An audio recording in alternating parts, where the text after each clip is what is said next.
We're live with the recording. Where did I put that? Right there.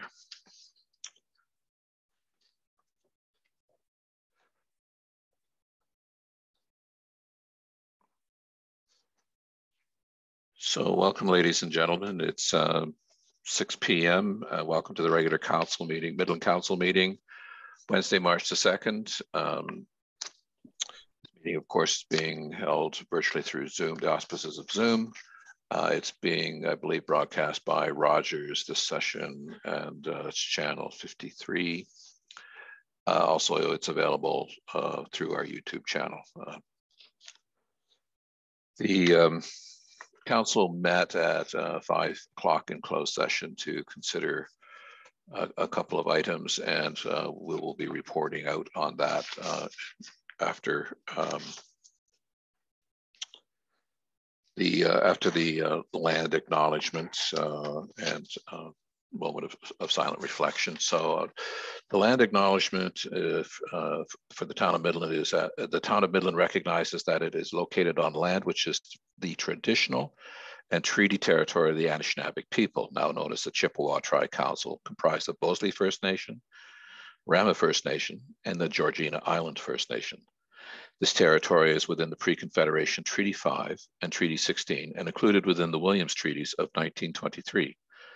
The town of Midland recognizes that it is located on land which is the traditional territory of the Huron-Wendat and the historic homelands of the Métis, and that our town is home to a large and diverse community of Indigenous peoples. I'd ask Council if they would join me in a moment of silent contemplation and perhaps think about those folks in Eastern Europe who find themselves on a war footing, and perhaps we contemplate a peaceful resolution to that conflict as we in our moment of silence. Thank you.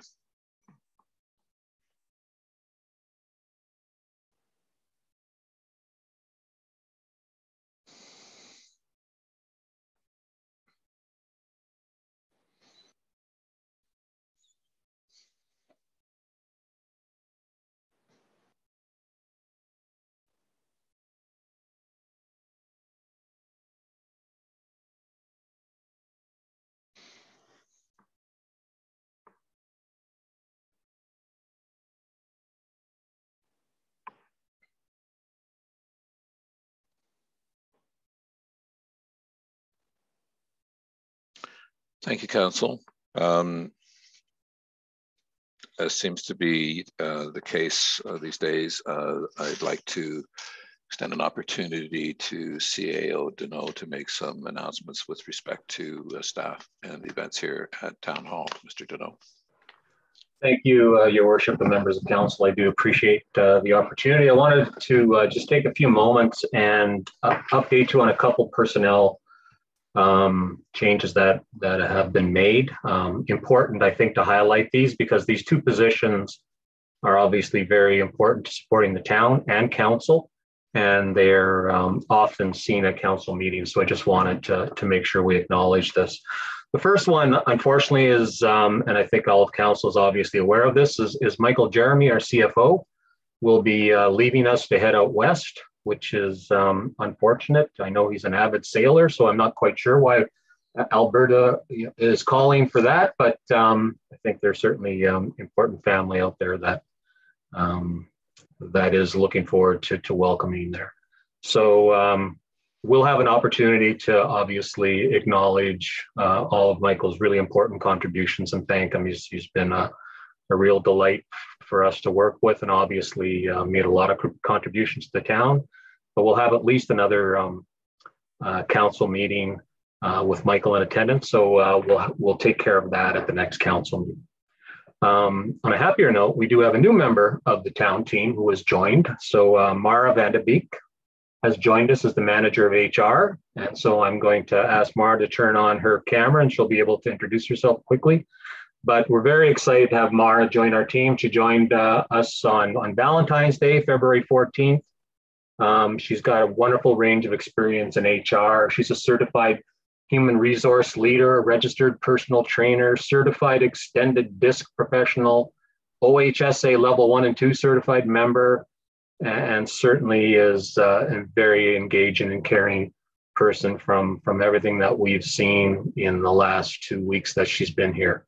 And she's met a lot of folks. So we wanted to obviously introduce her to council. You'll be meeting her on a more personal level, I'm sure, but I just wanted to give her an opportunity to say hello to everyone. Thank you, David, for the, whoa, that was loud, sorry, for the welcome. I look forward to working with everyone here on various matters. I know I have the HR committee also this week, so I'll work with you a little bit more closely then. So I look forward to that. And I'm just really excited to join the town of Midland and play such an important role in everything that we're moving forward. Thank you, Maura. I'll turn it back to you, Your Worship. Thank you, Mr. Deneau. I understand also that Friday is Mr. Paquette's last day here. And that is correct. That is correct. He's been counting the days. We had a chance to recognize him at a previous council meeting, but thank you for the reminder as well. Terry will be leaving the town. I'm sure we'll see him around the town, that's for sure. Down by the Little Lake. Little Lake. You'll often see him. But yes, he's been a wonderful servant to us. And we, of course, wish Terry and his family all the best in his retirement. Really good cupcakes this afternoon. I managed to glom onto one right at the end, and as Terry was going out the door. So I know we'll miss him. So thank you, Mr. Deneau. Are there any declarations of conflict of interest for council with respect to tonight's agenda?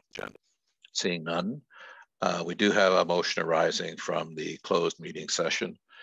It's moved by Councillor Downer and seconded by Councillor Prost. Actually, I'm not sure that Councillor Prost can move that. But yeah, sure. That council receive as information confidential staff report CSR-2022-12 dated March the 2nd, 2022, and the verbal presentation provided by the mayor and municipal clerk, and that council herein endorses proposed recommendations contained in the confidential staff report CSR-2022-12 and authorizes staff to proceed as directed. Comments or questions from council? Seeing none, all those in favor? Thank you, and that carries. Next, we have a motion moved by Councillor Gordon, seconded by Councillor Cunningham, that the contents of the regular council with closed session agenda for March 2nd, 2022 be approved as amended with the addition of item 23.5, bylaw 2022-17, a bylaw for entering into a transfer payment agreement with Her Majesty the Queen and Right of Ontario, as represented by the Minister of Municipal Affairs and Housing for a Municipal Modernization Fund, Intake 3, Process Preview of Development Systems. This was a last-minute addition. Apparently, it's not very commonly used, but the ministry required a bylaw, and it's actually, they required it yesterday. They'll have to wait a day or two, assuming that we all agree to pass that bylaw later this evening. So that's the motion. Any comments or questions with respect to the motion? Seeing none, all in favor? Thank you, that carries. Next, we have a motion moved by Councillor McGinn, seconded by Councillor Downer, that the items and related recommendations contained within the March 2, 2022 consent agenda as consent items having been considered by council be adopted with the exception of item 10.4.2 CSR-2022-10 2022 composite fees and charges bylaw, item 10.4.5 CSR-2022-14 parking system considerations, which will be considered under section 17, reports and other items withdrawn from the consent agenda for council's consideration. Comments or questions with respect to the motion? Councillor Gordon, Councillor Deputy Mayor Ross, Councillor Cunningham. Thanks. I'm sure someone else is probably getting this too, but just to call out on a couple of the ones that are just going to get past here, and that's our drinking water annual summer report, as well as our wastewater services report. It's always, refreshing to see year after year that we get these wonderful reports, great scores, keeping us all out of jail, and delivering on, I think, what are, other than snow removal and things and potholes, these are the foundational things that people expect when they pay their taxes, that they get clean drinking water, and that when they flush the toilet, it goes somewhere other than the bay, or I mean, eventually, but not directly there. So the teams have done a fantastic job. If you're interested in reading these reports, they have a high level part that's, easy for anyone to read, and they have the weeds if you're more technical and want to get into chemical things. But they're on our agenda tonight, and I encourage you to have a look at them. And a hearty thanks to the team at the water and wastewater plants for everything you guys do. Thank you, Councillor. Deputy Mayor Ross. Thank you, Councillor Gordon and I are on the same page. I just wanted to give a shout out to another wonderful report from our water and wastewater department. Thank you so much for all the hard work that you do, and you are so right, Councillor Gordon. This is one of the things that we expect more than anything, is that water and clean drinking water and wastewater to be taken care of. So thanks again for another great report, and appreciate all the hard work down at that department. Appreciate it. Thank you, Deputy Mayor. Councillor Cunningham. Yes, thank you, Mr. Mayor. Want to point out an item in one of the CIPs. I think it was in the first one on our agenda today, a letter from an informal working group that is co-chaired by Mr. David Jeffrey, who used to be the executive director over at Chigamick, and Christine Ralhan, who is his co-chair and is the project lead at the North Simcoe Ontario Health Team. So this is, as I say, an informal working group that actually sprang up from an event that the Midland Seniors Council did. We brought in an amazing guest speaker who was talking about age-friendly Ontario, and she brought in a guest speaker with her. And this revealed that collaboration continues to be well rewarded and create great results. It's well rewarded through grants, which need collaboration behind them. Well, at the same time, our North Simcoe Ontario Health Team's first year mandate was in working with seniors and seniors wellness in the community.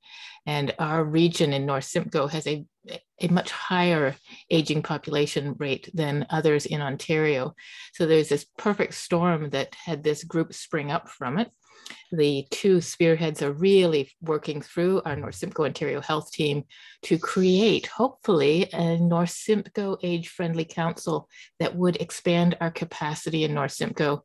First of all, by building collaboration. Second of all, by being able to tap into some of those grants and stay ahead of those. Thirdly, by hiring an age-friendly coordinator, partially funded through the Ontario Health Team. Hopefully entirely funded through the Ontario Health Team for the first year. That's what they're trying to put through. They want to put their money where their mouth is, and will be coming to council to basically get a letter saying, yeah, we love that this is working together. We support the concept of collaborating and having a group that will help us to collaborate and build a hub and so on. So they'll be bringing a formal deputation forward, but they really want to not come out of the blue. So I really encourage you to read this. Probably in future years, they will be approaching that council of the time with perhaps a partial funding for this age-friendly coordinator who would be building these collaboration pieces and the grant applications.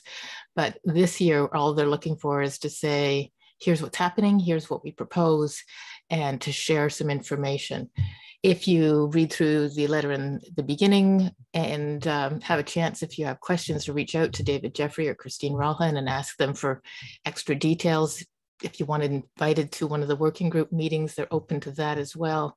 So I'm very excited by the project that they're bringing forward. And sometimes almost always there's something exciting buried in the CIP.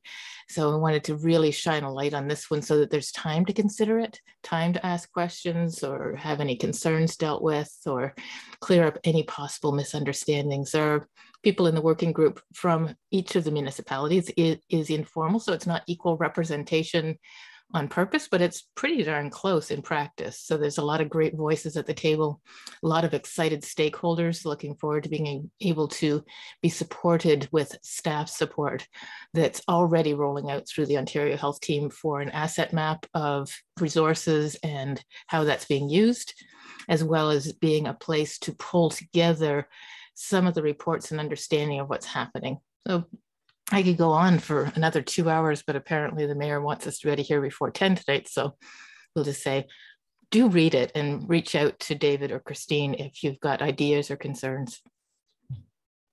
Thank you, Councillor, for bringing that to our attention again. And it's certainly something worth considering. I just want to point out, the clerk reminded me that I've declared a conflict on the next item, which is pulled actually from the consent agenda, having to do with the cenotaph. But I'll call if there are no further comments on this. Councillor Main. Thank you. I just had a question for the water and the wastewater annual reports. Again, as other staff were saying, or as our councilors were saying, it's awesome to see this report. There's so much effort that goes into the reporting. Just had a quick question over the water report on well 12. Interestingly enough, we're not drawing any water from well 12 down at the Vinden, which there's a whole bunch of wells in that area. And also a question about just the total amount that we're drawing and how that relates to the water budget and source water protection. And, how close are we to drawing water within the certain limit. I guess if you think about it, they only draw so much water out of the ground in a year. And I know that's been flagged in the past under the source water protection, just to make sure that we kind of keep an eye on that. So just curious about what that number would be. And also if they could just talk about some of the water main breaks that we've had, which are very, I guess it's just bad luck. And without replacing every single pipe in the town, I guess we're still going to have breaks in the future. If staff could touch on those, that'd be greatly appreciated. Thank you so much. Mr. Campbell or Mr. Pepin, who would like to answer this for these? I'll start and then turn it over to Andre. Just a brief comment. Main breaks aren't bad luck, it's old age. I'll turn the rest over to Andre to answer. Andre, Mr. Pepin, I'm sorry. Through you, Your Worship, to Councillor Main. If you could just repeat the first question that you had.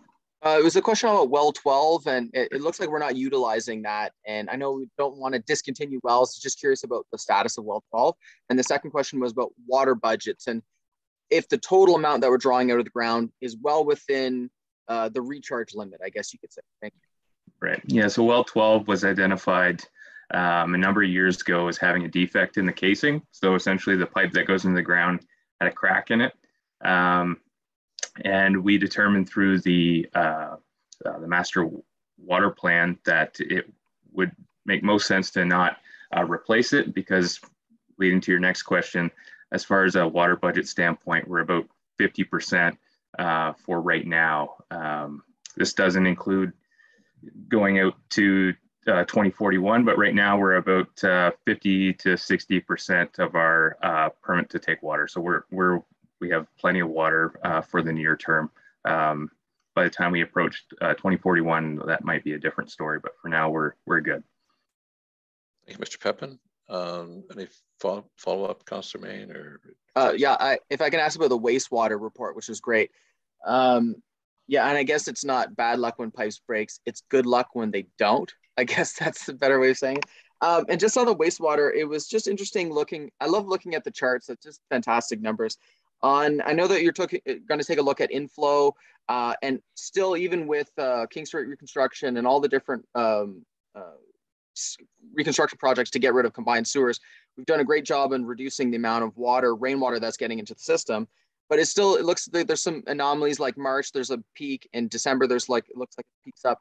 But interestingly enough, the concentration goes up as opposed to going down. So I was just curious if you could explain some of these anomalies that we've seen, or what explains some of the variation that we see of the flows on the system. Thank you. Mr. Pepin. Through your worship, Councillor Main. So I&I, unfortunately, is something that will never go away. We can do our best to try and limit it. But if you think about certain things, some people have sump pumps that are illegally connected to the sanitary system. as these thaw events happen, that water percolates down to people's foundations. It's then sent to sanitary. We've done a really good job at trying to pinpoint specific locations of I&I. In that report as well, I can, one of the best results of how much progress we've made on I&I is our reduction of overflows. Last year, we only had one, and that was during that 100-year storm event back in June, which was quite extraordinary. So you can see that correlation. We're going to continue to have less and less overflows the more I&I that we discover, and that's something that we're focusing on through technology and different programs. As far as the concentration is a little bit sometimes hard to pinpoint. It really all depends. We measure it using BOD, which is biological chemical demand, which is just how much organics or how much oxygen and organics it'll take for bacteria to do the work for us. And it varies seasonally as the bacteria and different influence is affected by temperature and seasonal change. Answer your question. Oh, that's great.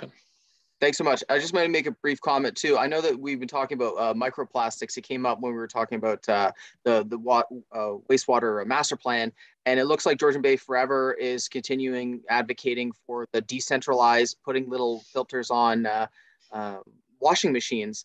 And so there was a seminar last Thursday, and I think it's Perry Sound that did a pilot program.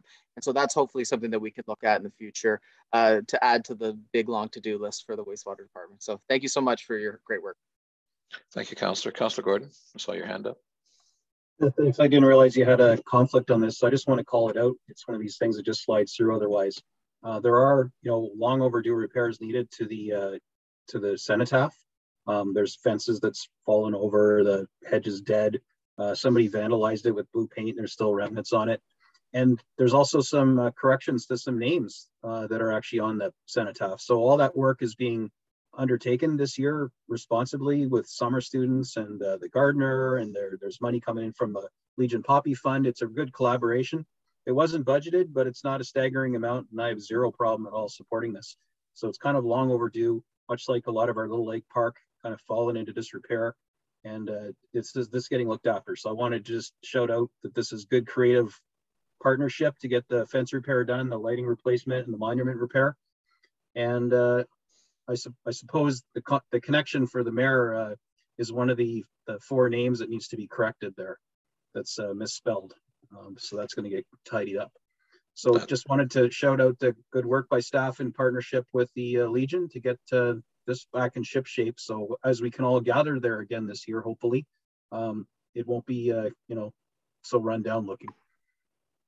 Thank you, Councillor. That's actually the next motion. But well said. I could call the question on this motion, but I have to step back from the next one. You're right, it is my great uncle. That's why I'm stepping back. So all in favor of this motion? Thank you. And so with that, I'm not sure, Deputy Mayor, do you have the motions for the cenotaph in front of you?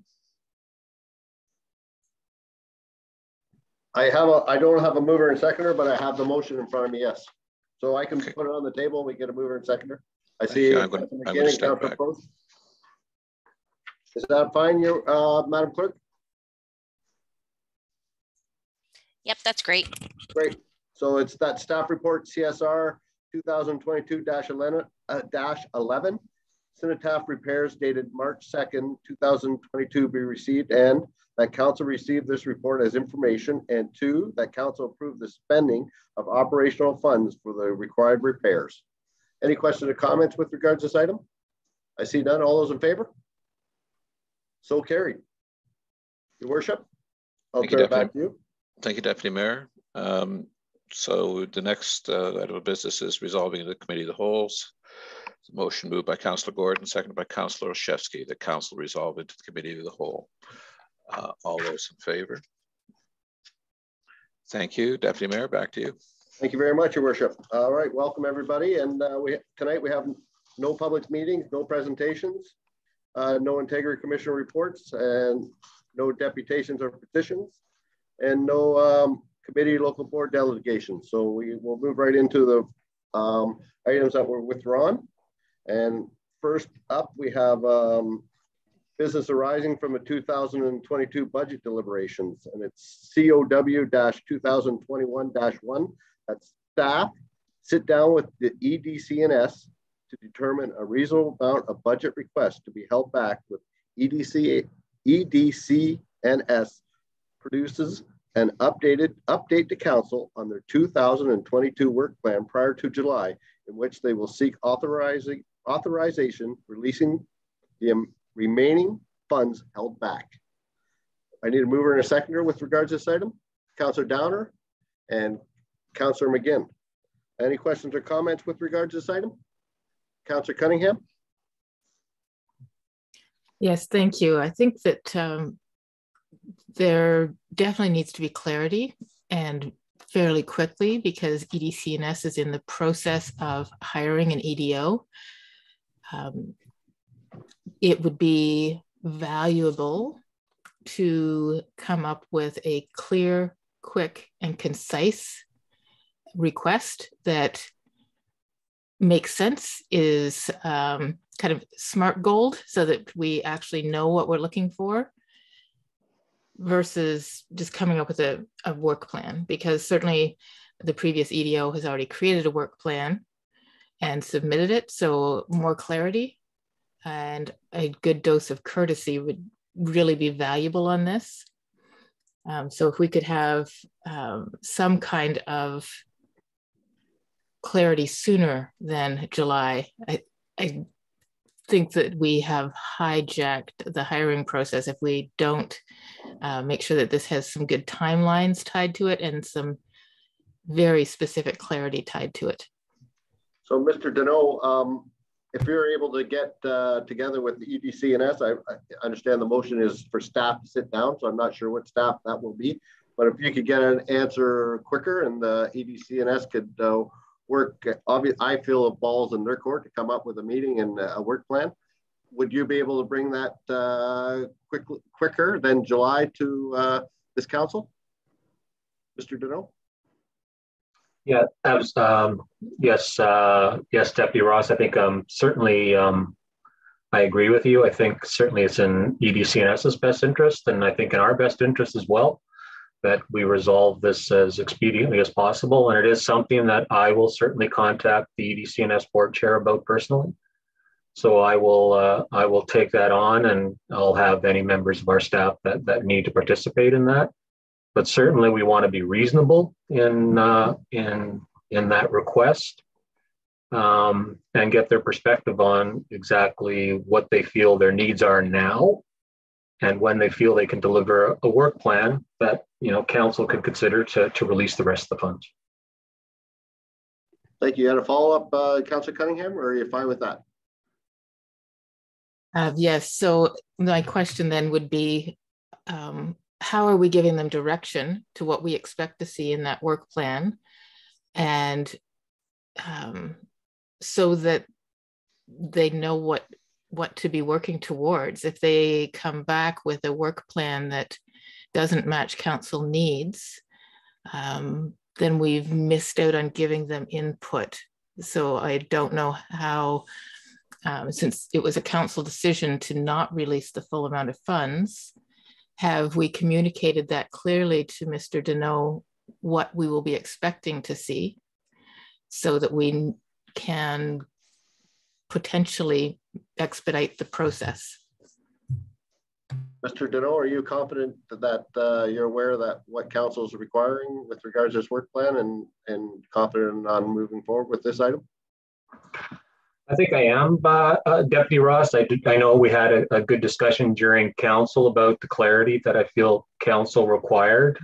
Certainly welcome to any input that would be provided. I always get guidance from the mayor. We meet on a weekly basis, and I certainly take any guidance that he has on these matters, and I'll certainly continue to do that. But I think it's fairly straightforward in terms of what we're looking for. I don't think it needs to be elaborate. We want some specific attainable goals that they intend to deliver this year. Again, I think it's a reasonable request. I think it will be specific in terms of what you intend to achieve and by when, and then council can consider whether that is enough for them. Thank you, Mr. Deneau. Last follow-up, Councillor Cunningham, then I'm going to move on to Mayor Strathern and Councillor Gordon. Thank you, Deputy Mayor. I do know that we typically do make 2 payments when we are sending the funds to the EDCNS, an earlier payment and a later payment. Would anyone know offhand or in front of them when our second payment typically is released? Mr. Jeremy, I hate to not include you in your second last meeting, so if you happen to know, any help would be greatly appreciated. And good to see you, and I wish you all the best in your move out west. Why, thank you. If I can have just a moment, I can see if I can bring that up here. It will not take long. It looks like in 2020, our first payment was in April, followed actually by 2 subsequent payments, one of which was in July, the following was in September. Thank you very much, Mr. Jeremy. Is that satisfactory, Councillor Cunningham? Thank you. Your Worship, you had a question?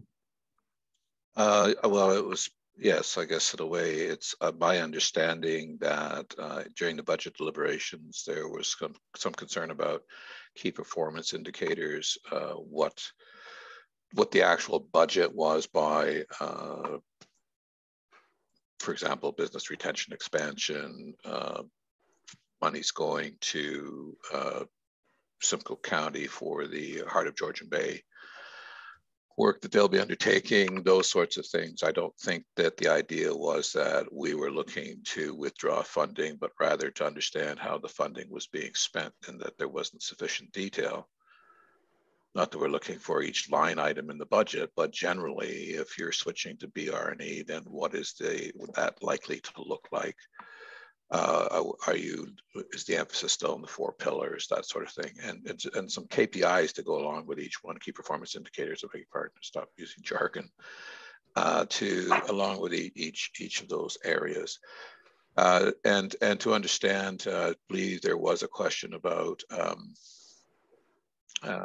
potential for a reserve, and there were some numbers flying around that I'm not sure anybody really knew how accurate the numbers were. It'd be nice to know what that was. Understanding, of course, that you have obligations with respect to severance and other sorts of things that, and you'd want some flexibility with respect to compensation, depending on the sort of individual you're looking to hire as the new EDO. So I don't think it's particularly onerous, but we're, I think, expecting to not hear about the 100 jobs that were filled 4 or 5 years ago again this year, but rather to understand what's actually happening this year. And, whether there's things like Blue Collar Cool or the videos highlighting the businesses in the area, which I understand was a very successful program, and whether that's continuing or not. So just those sorts of things would have been very nice to have known those at the budget table. However, knowing that Mr. Salisbury has only recently taken on the chair and that you're in transition to a new EDO with presumably a different vision of what may unfold, we wanted to give EDCNS an opportunity to actually come forward with that, and not to create an environment where there's uncertainty, but rather that there's more certainty for us in what we're paying for. So thank you. I hope I've captured that to everybody's satisfaction. I think it's well said, and it's a lot of money that we're spending with regards to residents, and I think this is more than a responsible way to do things. And the fact is, it's a simple. I think we have our Mr. CEO, Mr. Deneau, is going to meet with them, and I think we have a great, step forward. And I think it is very responsible of this council to find out exactly how we're spending our residents' money. Councillor Gordon? Thanks. I just wanted to make sure, like when Councillor Cunningham was first talking, I wasn't sure what she was referencing. I don't know if she was wearing her ECDNS hat or council hat. I don't think it's up to council, and this may be what you meant, Councillor, to set the SMART goals or what we're trying to find from EDCNS. These are things that they need to put into their mission statement, and how they intend on reporting to us moving forward. I think we can tell them, and I think you clearly have, the mayor's just articulated the concerns. These are the kind of things we're looking for from any agency coming with their hat in hand, looking for substantial tax funding every year. And we just want them to have that in place. So I also don't want to see this rushed along because they need to hire somebody and let's just get the bare minimums that we need to answer our questions. I'd like to see them sit down, make a real priority of this, maybe even stop some of their normal activities and really focus and look inwards as they make this business plan and what they're planning to do with the money and how they're planning to report back to us, knowing that full well they may not achieve their goals, which that's a very realistic possibility. They may have set high, lofty goals to try and report back to us on successes that maybe they just can't. And I'm prepared to see that as well. But I just don't want to put us or the CAO under any pressure that you got to have this worked out with them to the point where we're leading the conversation, or perhaps he's taking over, helping them design their strategy. That's really for them to do. And hopefully they come back to us with something that meets our expectations. So just my input on this. Thank you, Councillor Gordon. Any other questions or comments with regards to this item? Final word, Councillor Cunningham, and I'll go to Mr. Deneau had a comment and we'll call the vote.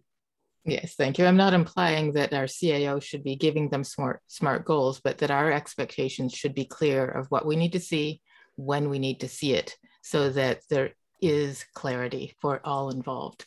And I think this motion did not have that kind of, doesn't have that kind of detail to it, which anybody who is on EDCNS or other people watching the meeting tonight might be wanting to understand and have some comfort with. Mr. Deneau. Thank you, Worship, and all this discussion has been helpful, and certainly I want to make sure that I certainly leave the impression that the conversations, and they've already started with the board chair, and they're very good conversations, and I'm quite encouraged by it, as are the other CAOs in North Simcoe. So it's not only a matter of understanding what EDCNS can deliver, it's also how can we support them. Because this is truly something that benefits all of North Simcoe, all of our municipalities. And so we do want clarity on the situation. How are we doing in terms of economic development? That's very, very important that we understand that. There's a tremendous amount of growth, as we know, coming at North Simcoe. We want to understand how jobs and businesses are playing out in that equation. And what can we do to certainly help encourage that and the right type of growth. So that's the kind of conversation that will continue. But certainly, they need to view us as a good investor, and what can they do to make sure that the investment we're going to make in EDCNS is something we want to do. And these are smart business people over there, and I look forward to working with them, and I think we'll be able to have a good plan that will come forward to council. Thank you very much. Any other questions or comments? Councillor Olszewski? Sorry, I know you said last word, but I wanted to add this. I'm reading this book, Midland and Their Pioneers, and I was trying to find the page, but in there it talked about how the mayor in the 1800s spent, it was like $1,000, but it would have been an astronomical amount of money back then to spread posters about Midland up the railway, and they wanted Midland to be known as the Chicago of the North. So we've kind of transformed a bit since then. So I just thought it was kind of neat that we're still doing the same concept all these years later, and still trying to draw people here for tourism. And it really hasn't changed that much, has it? We're still trying to get the word out there. Not Chicago yet. Yeah, not Chicago, no. Councillor McGinn, and then I'm going to call the vote. Thank you, Councillor Olszewski. You reminded me of something, and I believe I privately mentioned this to you, that there was a book that I read, Apple Pies and Outhouses, and it was written by a person who was local. So on what you were saying, they actually talk about, the stones and how the library was formed. And in there, they're talking about, the future and what they're doing for the future. So, just a, supportive of what you were saying, and how, yes, there was a comment about, wanting it to become, something greater and something grander. And yes, I agree with you, Councillor Olszewski. We're still doing it. Thank you, Councillor McGinn. All those, so we moved by Councillor Downer, second by Councillor McGinn. All those in favor of this motion? So carried. Thank you so much. Next item on the agenda is Composite Fees and Charges Bylaw, COW-2022-2, that's staff report CSR-2022-10, 2022 Composite Fees and Bylaw dated, fees and charges bylaw dated March 2nd, 2022 be received, and one, that the 2022 Composite Fees and Charges Bylaw Attachment 1 to staff report CSR-2022-10 be enacted. I need a mover and a seconder with regards to this item. Councilor Chesky and Mayor Strathern. Councilor Gordon. Thank you. I don't know if anyone else did, but I certainly asked to have this pulled. I'd like to make a modification to it that I'd like to table as a motion. And I'll just cut right to the chase. And that is that this year we forego charging residents to use the boat launch. For those who don't know, this service level change to start charging non-residents to use the boat launch was my request on the budget. And it was, we debated it and passed it, which is great. And I stand by that 100%. It's a money-making opportunity for the municipality that we've just, ignored for far too long. However, our residents have always had free parking. We give them a pass, they get pick it up down at the harbor master's office, and it lets them in and out. Since I started promoting the fact that this was on the agenda, just reminding people, I was shocked at how many people didn't know that this, in fact, had been debated and passed in budget. And man, did I ever get a lot of phone calls and emails and instant messages. And I talked to a lot of people who have, I can summarize it, that really nobody had a real problem with non-residents. Even the non-residents who contacted me had no real issue with paying because they have to pay in other municipalities anyway. We were like the last freebie. But the residents that got a hold of me, especially the seniors who like to take their grandkid out going, fishing a few times of the year, that are going to have to pay to splash in their boat at the boat launch. That seemed like a bridge too far. And it was a common refrain that I kept hearing over and over again, mostly from our seniors, to the point where if there isn't an appetite tonight to forgive all of our residents' fees, I'd like to be fine to entertain something for seniors to at least enjoy the boat launch for free, because they were by far the ones that contacted me the most. But really what I'd like to do, we're going from $0 to $100 a year for a pass, notwithstanding the discount we've already baked in for occasional use. And what I'd like to put on the floor tonight, look for a seconder and support, is to just hold off on charging our residents for boat launch this year.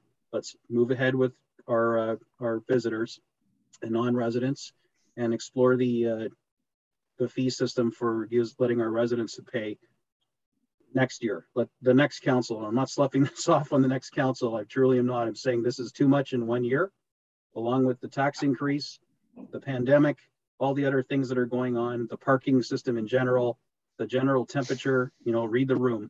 This is something I think we can forgo. It's not going to kill us and means an awful lot to, I won't say the majority of the town's users or residents, but there is a subset that use this boat launch with enough frequency that this $100 is going to be a hardship.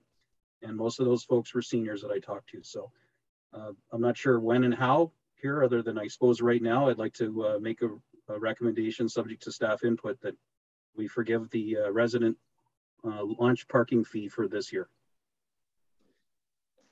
So you have amendment on the floor. We have to, if I'm correct, Madam Clerk, we have to go directly to the amendment and stop the conversation with regards to this. Is that how it works? Yes, we'd also need a seconder. So you need a seconder. I see Councillor Downer would second your motion. Okay, so, and if I could just have a minute, I'm just preparing some wording. Councillor Gordon, if that's all right, and then I'll read it. So we're moving on to the amended motion presented by, moved by Councillor Gordon, second by Councillor Downer, and we'll allow the clerk a moment to write that motion and bring it forward for us. We will only be discussing the new amended motion.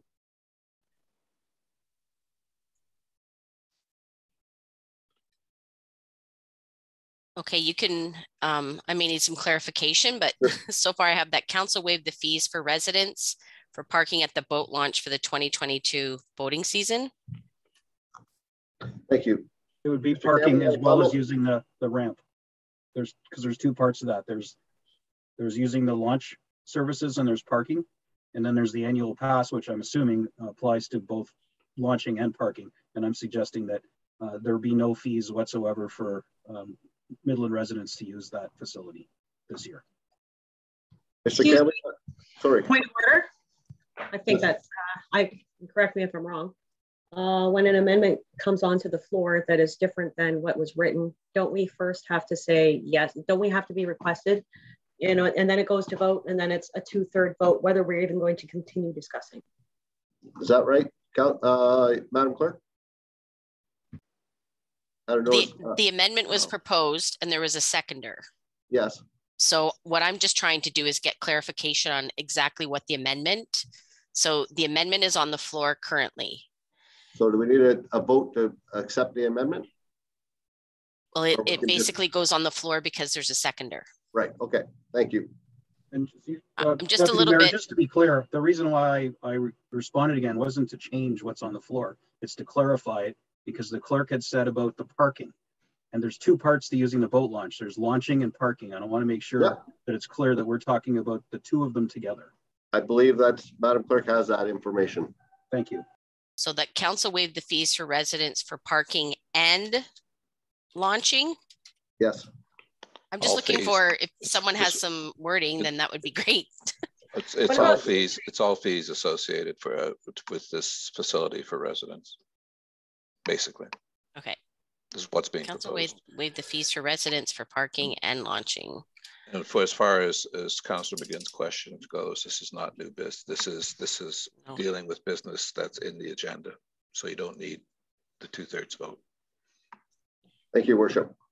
Thank you for that clarification. It seems a little convoluted this time, and perhaps the language.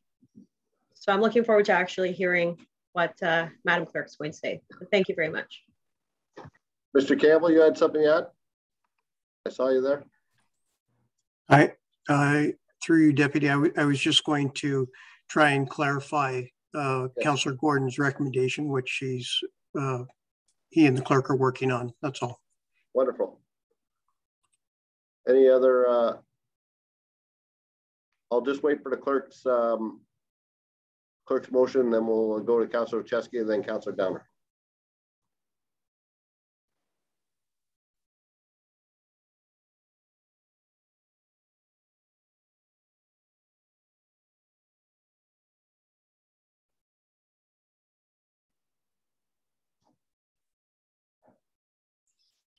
Okay, so sorry, that's fine. I just want to get the wording properly. So I have that council waived the parking fees and launching fees. Should I say boat launching fees? Sure, please. For Midland residents for the 2022 boating season. Are you fine with that, Councillor Gordon? Yes, thank you. Thank you. Your seconder is fine with that? Wonderful. Yes, I am. Thank you, Councillor Downer.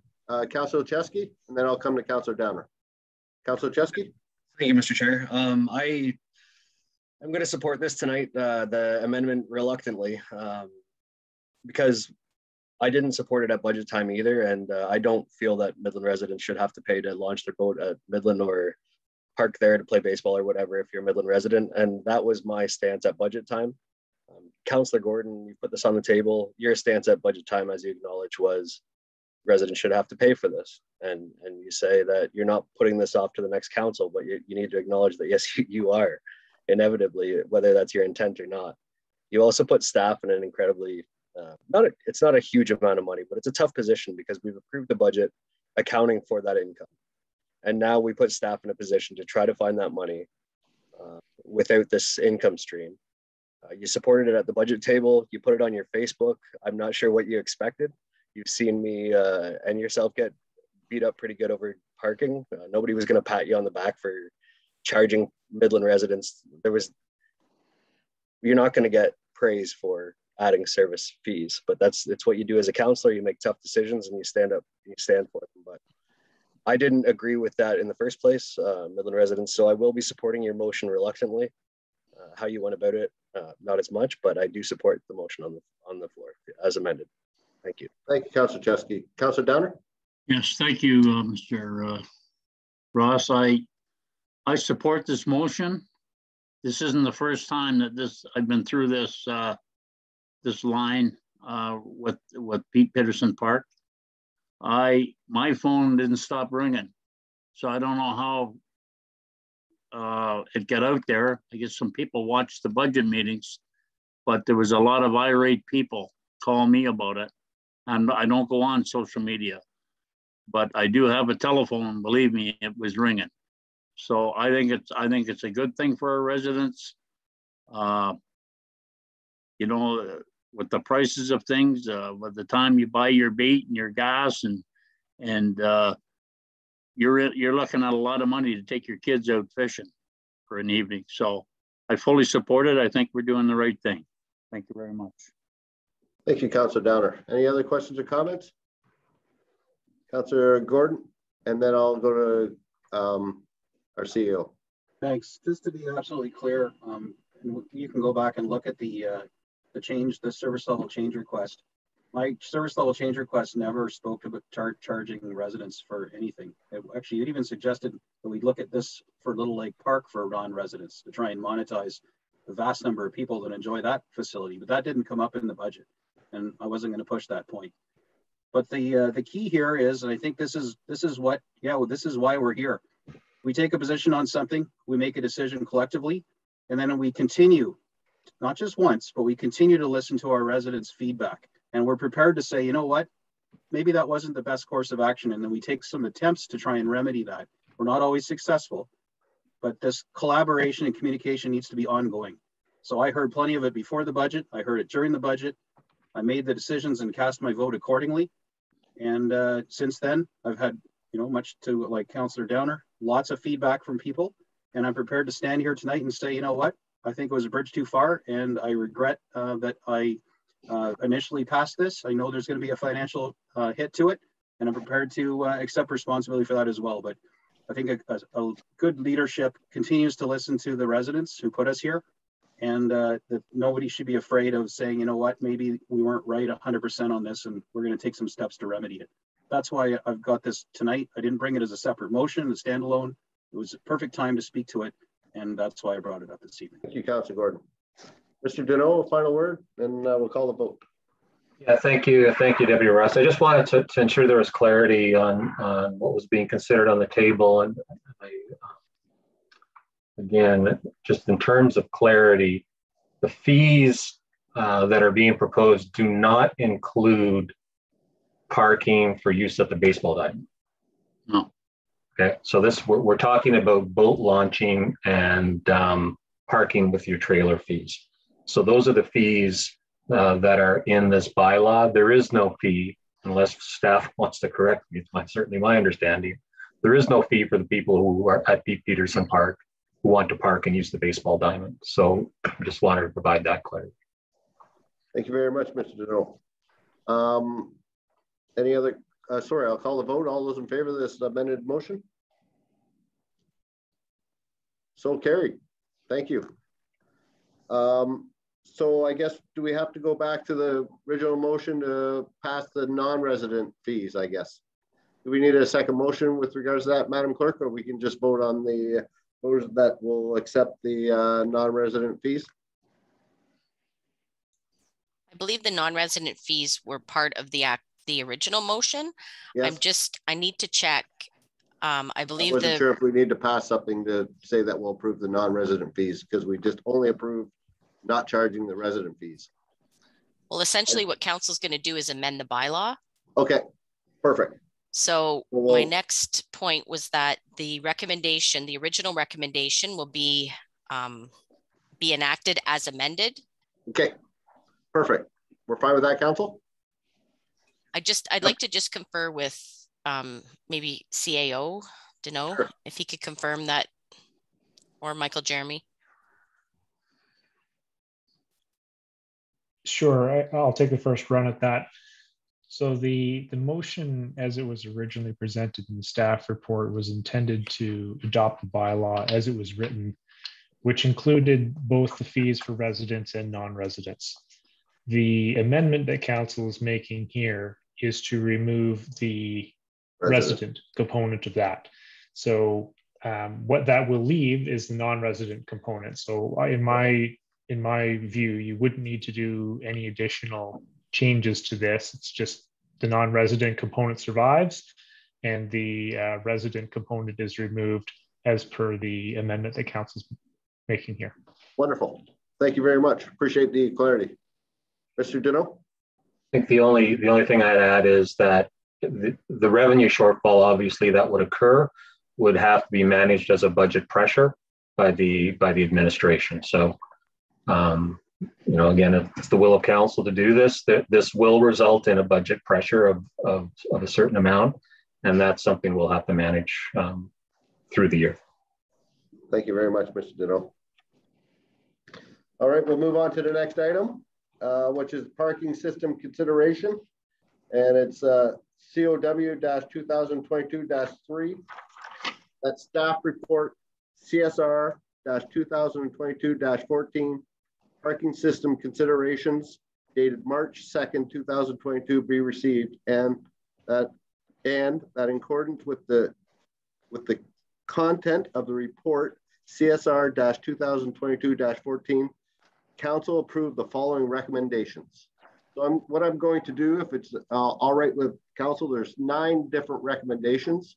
And if I was to read them all, we're going to get all over the place. So I'm going to ask for a mover in a second with regards to this motion. Then we're going to go through each recommendation, if that's all right.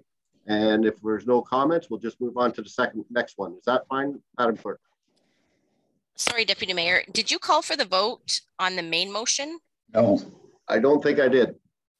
I apologize. We need to call a vote on the previous. We'll back up. I apologize, council. We'll back up to the last motion with regards to the composite fees and charges bylaw dated March 2nd, 2022 be received as amended, and that and it's moved by Councillor Olszewski and second by Councillor Strathern. All those in favor? So carried. Thank you. I apologize. Thank you, Madam Clerk. Thank you. My bad. All right. So I need a mover and seconder with regards to the parking system considerations. Moved by Councillor Olszewski, second by Councillor McGinn. Sorry, Councillor Cunningham, you had a question? I think you were just suggesting that we divide the motion and vote on each. So I think rather than voting on the original motion, we would actually need to vote on the divided motion that you were proposing and putting on the table. I'm suggesting that we go, there's 9 different motions, and I think in order to keep things moving forward properly, instead of jumping back and forth, I want to talk about 1, I want to talk about 5, that we go through 1, 2, 3, all the way to 9. And it may be no discussion, and I encourage if we have nothing to say, we'll just move on. Is that what we need to do? Each motion, Madam Clerk, I'll have a mover and seconder, and we'll vote on each section as we go through. Is that fine, or can we just show a show of hands that we're fine moving that forward? I apologize, but I think it'll make it a lot easier in the long run. I'm going to ask either Mr. Deneau or Mr. Campbell to provide a little bit of assistance on this. Mr. Campbell? Through you, Deputy Mayor. Yeah, I think voting it separately on each motion is likely keep the flow and keep the debate on each item, because each one does have discrete elements to it. So I need a mover and seconder with each one. So I got to go ahead and do that, Madam Clerk. So the number 1 is the pay-by-plate parking program be amended to reduce the number of zones to 4 parking zones and allowing movement between lots in Zone 1. A, Zone 1 downtown municipal lot. B, Zone 2 on-street parking. Zone 3 Midland Harbor. Zone 4 Pete Peterson boat launch. I need a mover and seconder with regards to this item. Councillor Cunningham, Councillor Olszewski. Any questions or comments? Councillor Cunningham? Yes, I was wondering whether there's a way to allow movement between Zone 2 as well. So if somebody's parking on the street and wants to move to another part of the street and they paid for parking, now that it's all one zone, I know the problem before was it was too many zones and it would be complicated, but now that it's Zone 2, is that something that is doable as well? would make a lot of sense, I think. Or who was going to answer? Mrs. Smiley? Yeah, through you, Deputy Mayor. Yeah, and it should have been in the motion there, or in the recommendation, but it is in the body of the report that yes, movement will be permitted through Zone 2 as well. So if we could just make a friendly amendment that it includes movement between zone 1 and 2, is that fine with the council? We'll add that in. Wonderful. Mover and seconder, you're fine with that? Thank you. So any other questions and comments with regards to this item? Councillor Main?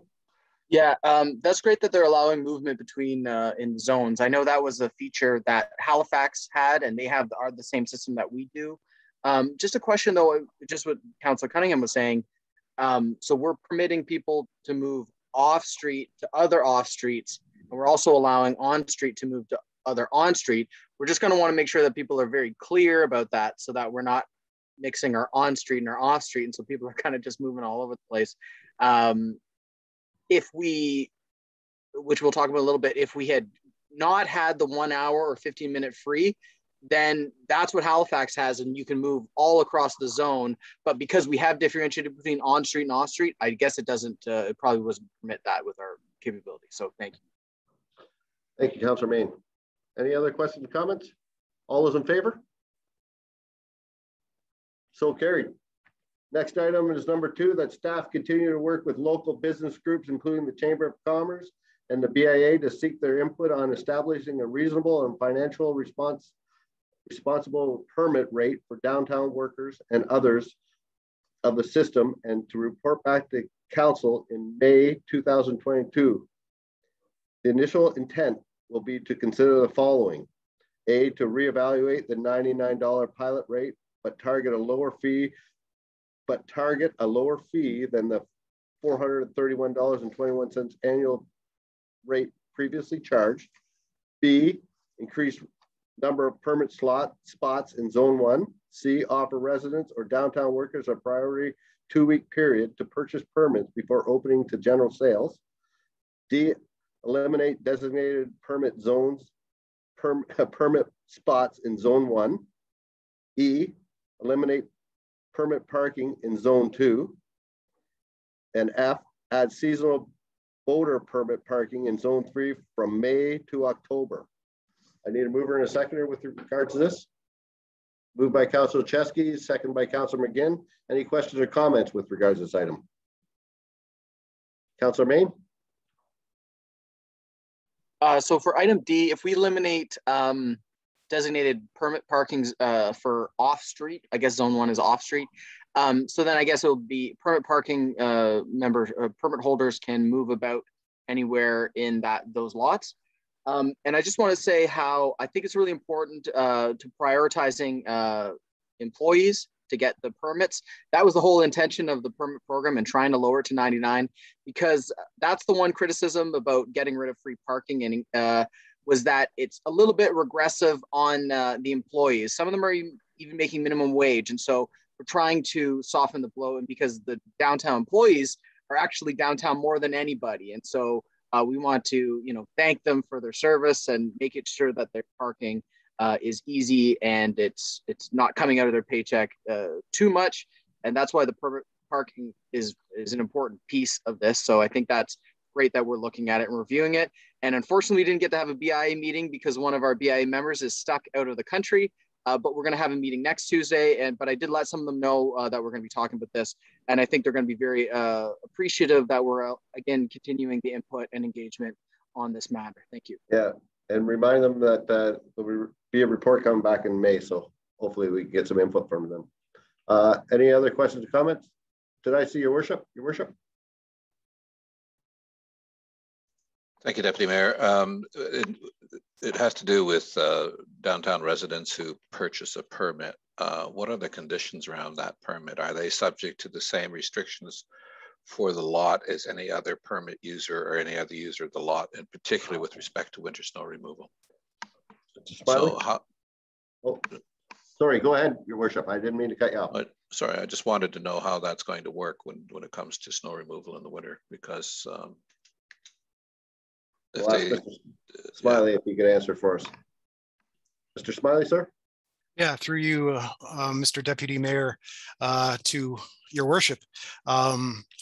Yeah, I'm going to ask Jim to pipe in on this one, just because, you know, my understanding is, you know, our operations department are giving out tickets to people in those lots. So I am not 100% sure on that. So maybe, Jim, if you could help me out, I'd appreciate it. Mr. Reichel?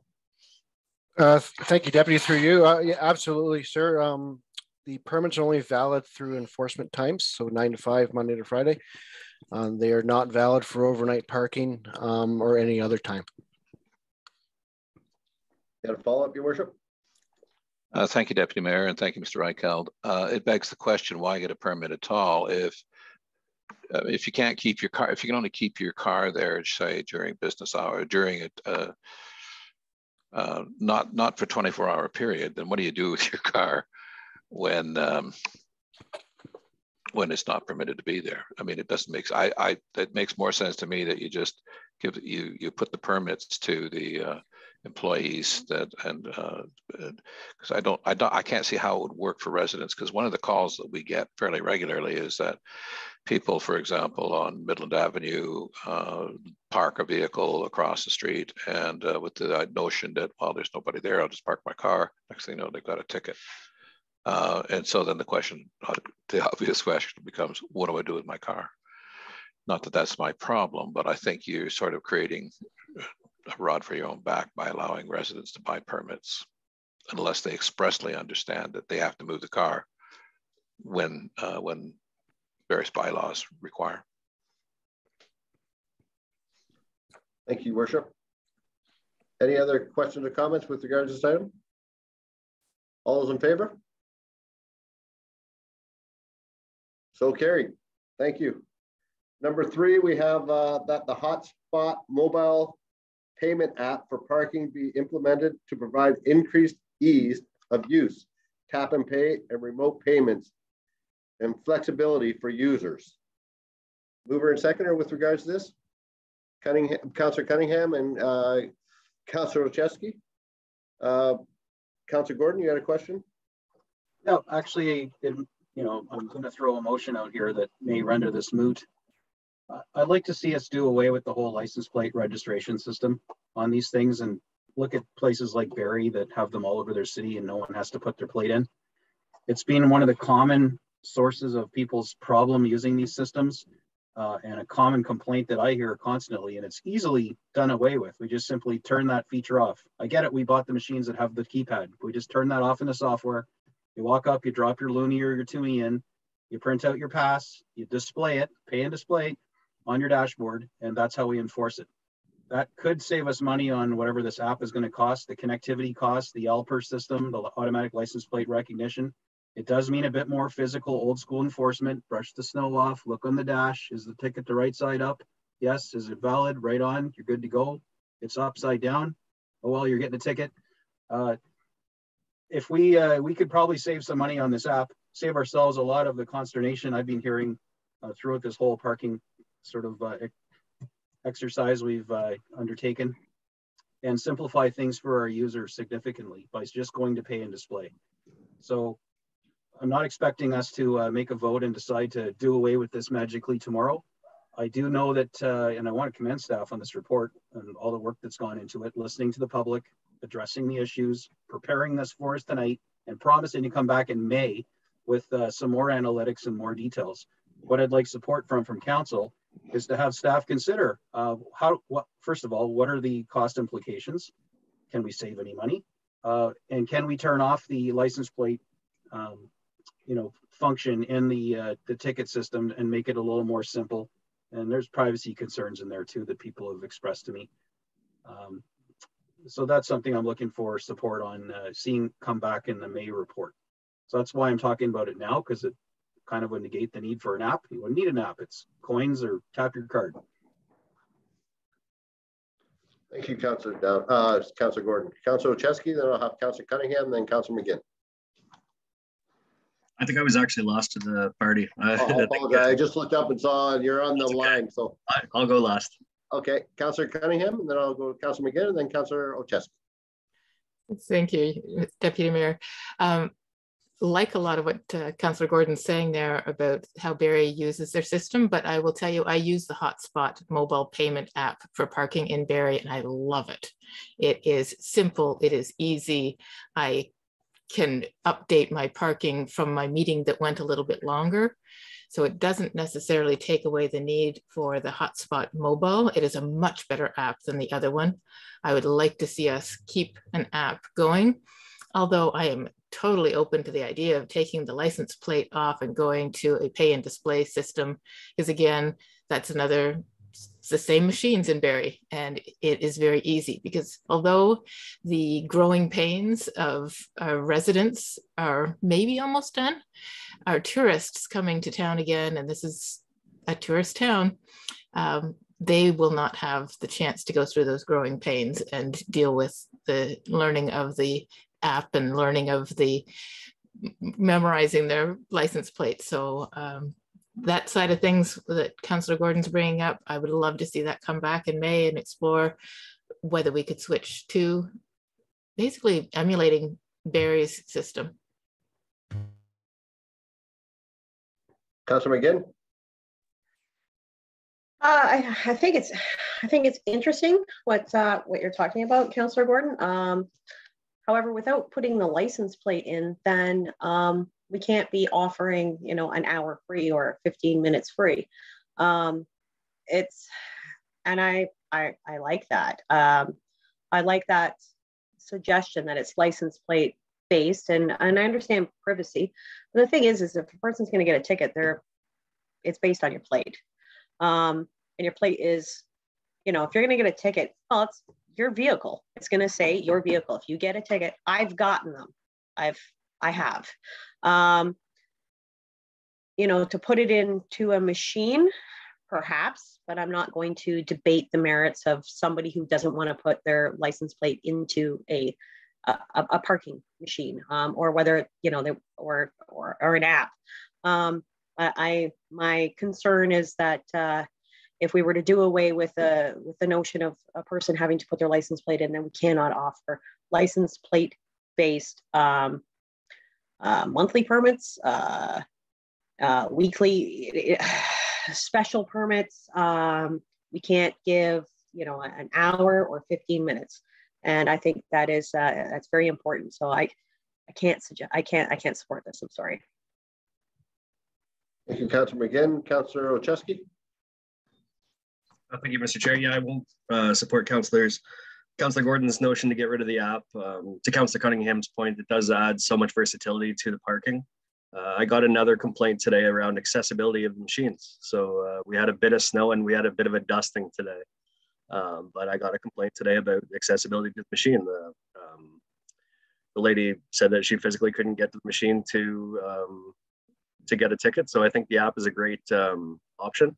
I think we need to do a better job of pushing the app, myself included. I've done some trial videos on Facebook and stuff, but never mentioned the app. I think there's a lot of residents that don't know that the app is available. And I think if this hotspot app is more user-friendly, service fees have been a bit of a point of contention, but you pay for convenience.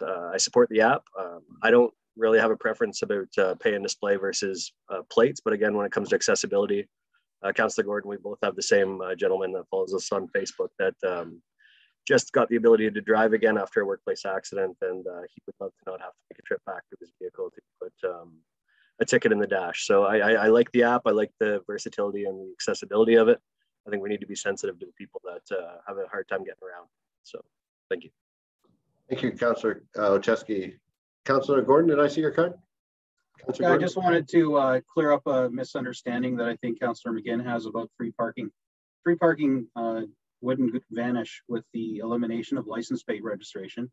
You would put in $1, so you normally get an hour for, but you get 2 hours. So the little sticker that prints out would have an expiry date of 2 hours rather than 1 hour. So you still get your free time. It doesn't have to be tied to a license plate. The license plate tracking exists almost exclusively for easy enforcement using an ALPR system, where they simply scan your plate and it comes back green. Yeah, the guy's paid. Red, he didn't pay, or he's expired. So I don't want you to conflate the fact that there's a license plate with the ability or inability to offer some free parking to our residents and guests. That's my only point to clear up on that. Thank you, Councillor Gordon. And Councillor McGinn. Thank you. However, I'm going to disagree with you, Councillor Gordon, because you have a license plate. We agree to disagree. You put it into the machine, and then it says that license plate gets. Now, okay, so maybe perhaps you have 2 or 3 vehicles and you decide to go back. But I'd like to hope that the majority of residents wouldn't do that anyway. You know, that because the majority of people are beautiful humans. So that's the point that I want to make there, that yeah, maybe you're going to get the extra hour when you put in your, say you're going to be there for a little bit, but the license plate in that regard is important. Thank you, Councillor McGinn. And I'm going to just quickly, I support the motion. I love the idea of the app. I agree with Councillor Chesky, and we really need to push the app more. I had the pleasure of leaving the country earlier this year, and every person that returns back has to download the Arrive Can app. You can't get into the country without it. And we hear that senior, but I was sitting beside a gentleman that was much older than myself, and he was able to download the app and get the information that required to come back into Canada. So I get the point. It's a tough. I think we're over the hump. We're getting to the other side. People are starting to learn and understand our system, and I just hate the idea of now implementing something whole new that would change and confuse others. So I'm going to support this. I love the idea of coming back in May and reviewing again. And I think the parking is always going to be something that we're going to be reviewing nonstop, over and over and over and over again. So I love the report. I agree with Councillor Gordon. Great report, and I love that we're sort of moving forward. Mr. Deneau, you had a word. Thank you, Deputy Ross. Just for some clarity on the app, this is a new app that the team is proposing. So what we found, and when we were studying the system, and again, Mr. Smiley is meeting with our supplier every week to go over the stats on how the system is performing. But one of the stats we did look at was how people are purchasing, and we did see purchases through the apps were quite low, which had us certainly revisit that experience with the app that was available. It wasn't a great user experience. So this new app that they're proposing, we've tested it. We do find that it is much easier to use. You can register your plate once, so it is a tap and go process. You can pay remotely and never have to go to a terminal. So those types of features, to Councillor Olszewski's point, are certainly friendly in terms of accessibility for people who have issues with going to those terminals. Certainly friendly for people who don't want to have to go back to a terminal and get another, stub to put back in their car. They can do it from wherever they are. And like myself, I do it from wherever I am. I know the number of the terminal that I'm going to by the fishing store, and I buy my parking before I even get there. So there's a lot of convenience features for this system. It's new to Midland, but it's not new to the market, and that's in the report. So a lot of people have adjusted to it. It is forward thinking. It is. There's no question about it. But I think for good reasons, and it's anticipating where people are going with the system. Can the people of Midland adjust to it? Of course they can. I mean, Midlanders have adjusted to a lot more complex things than this, and we've been at the forefront of a lot of technology. So I'm confident that this thing will settle down.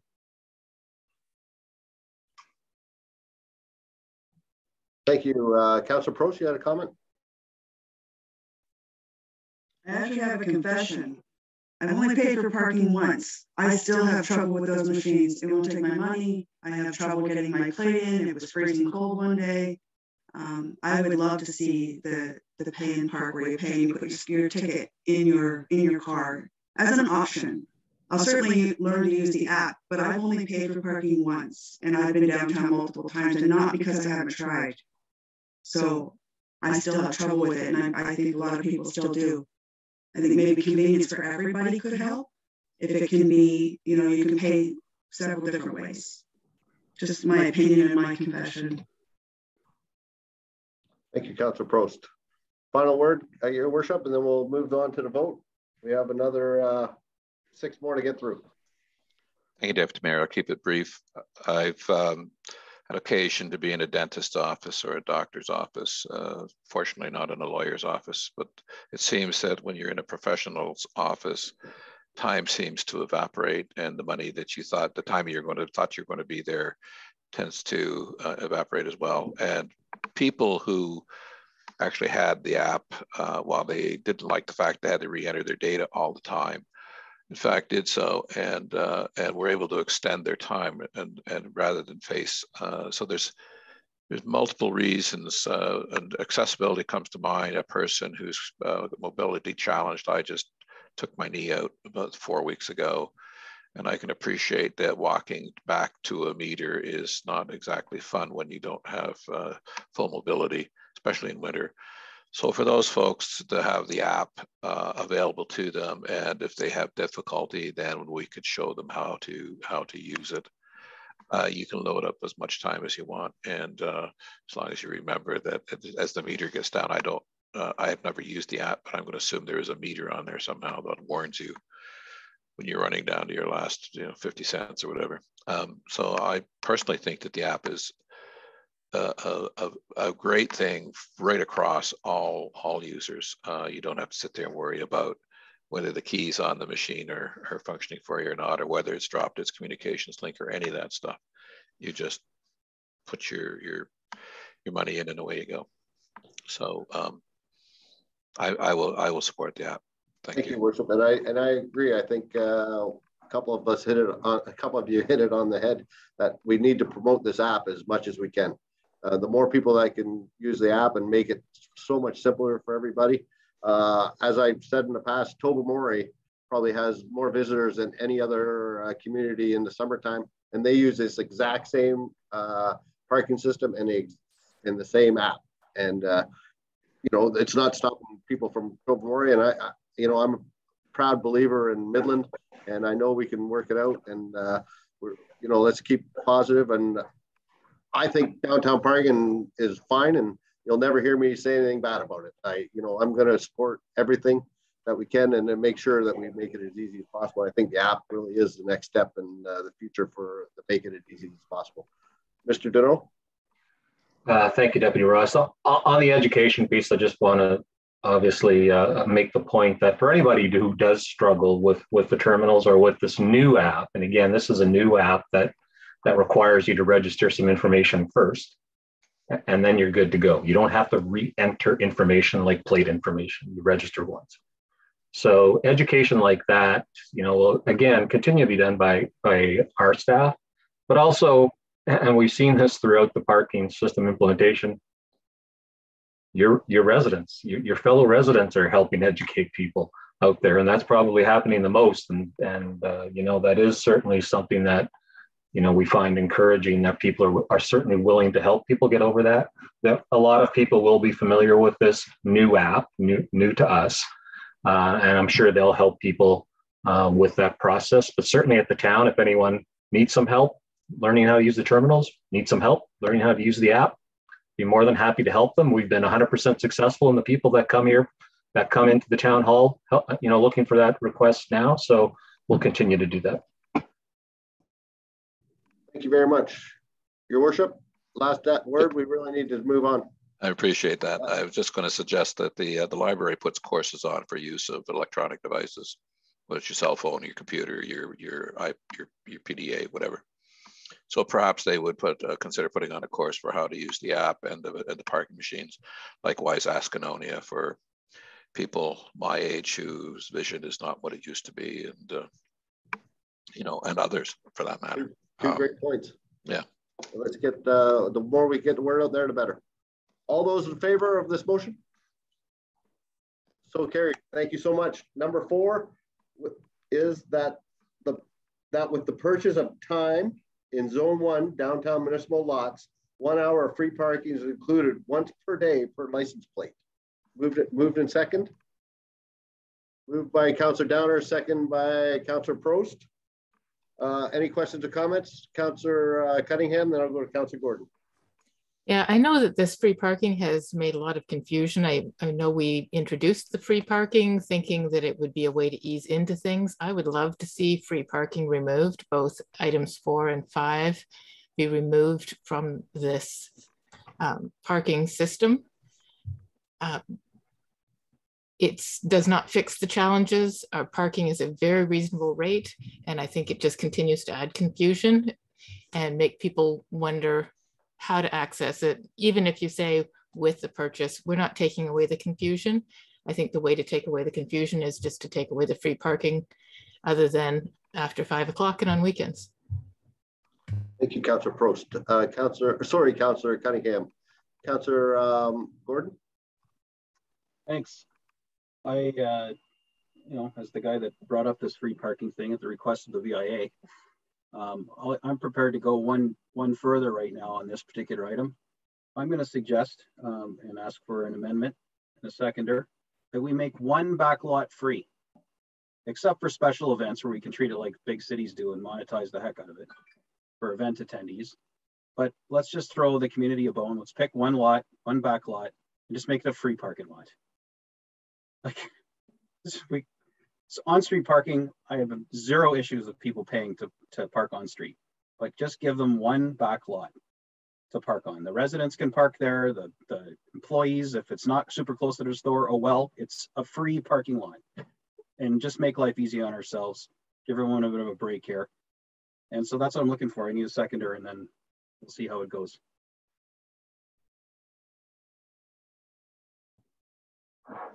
Councillor Prost, do you have a question to comment?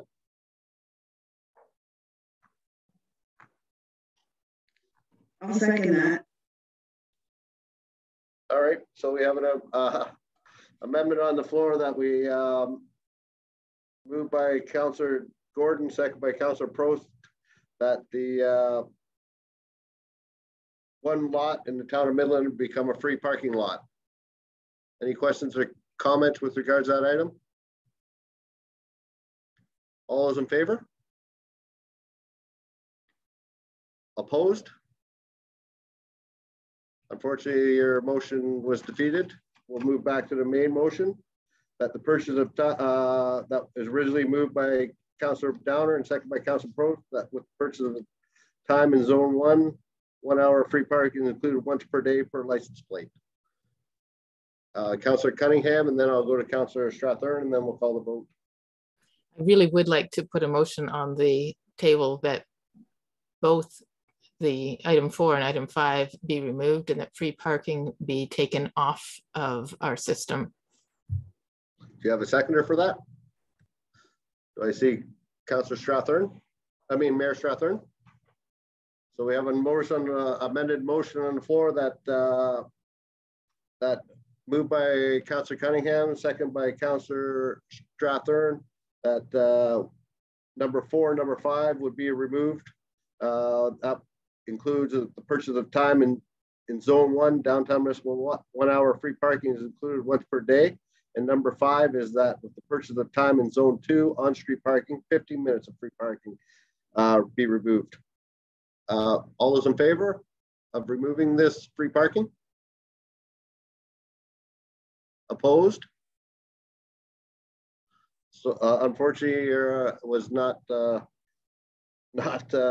approved. So we'll go back to the original motion, and that we're going to call the vote. Moved by Councillor Downer, second by Councillor Prost, that the purchase of time in zone 1 hour free parking is included once per day per license plate. All those in favor? Opposed? Deputy Mayor, just a quick question or clarification before we yes, vote. Yes, please, Councillor May. Is there a minimum purchase for off-street and on-street for items number 4 and 5? Minimum purchase? I understand it's just to be 1 free hour a day per license plate. No, but if we require that they have to pay, is it say only 25 cents and you get the 15 minutes and then off-street, if you pay for a full hour, you get a full hour? Or is it basically if you pay 25 cents, you get the hour tacked onto the back end? Mr. Smiley, is there a minimum purchase if you could help us out? Thank you. Through you, Deputy Mayor, to Councillor Main. No, there's just going to have to be some form of payment. So my understanding is it could be a dime or a nickel, and then you would be permitted to get your allotted free time. Thank you. And if before we vote, I just want to say, if in the report it notes that the loophole, or if you want to call it, or the free parking that we were giving away was heavily used. I think they said the numbers was like 26,000 people took advantage of the free system, and so we kind of created a bit of a mess here. And so we want to, you know, we want people to come downtown. We want to have parking, but we're kind of undermining our own parking system by having this. It's very kind of tricky, and it's almost overcomplicated it. But by switching it to pay a little bit and you get bonus free time, I think that just makes the system sound a little more stable. I think it just, in terms of usability, people are already now, and they know how to use the system. They go up, and as Mr. Smiley just said, you just throw a little bit of money in, and then they'll have an adequate time. And I think that's a workable solution. Appreciate the suggestion. Thank you. Thank you, Councillor Main. All those in favor of number 4? I think we already approved it, but opposed? 2. Okay, so carried. Number 5, that with the purchase of time in zone 2 on-street parking, 15 minutes of free parking is included once per day per license plate. All those in favor? Opposed? Oh, sorry, I apologize. I moved mover and seconder with regards to this item. Thank you, Madam Clerk. Moved by Councillor Chesky, second by Councillor Main. All those in favor? Sorry about that, guys. Thank you.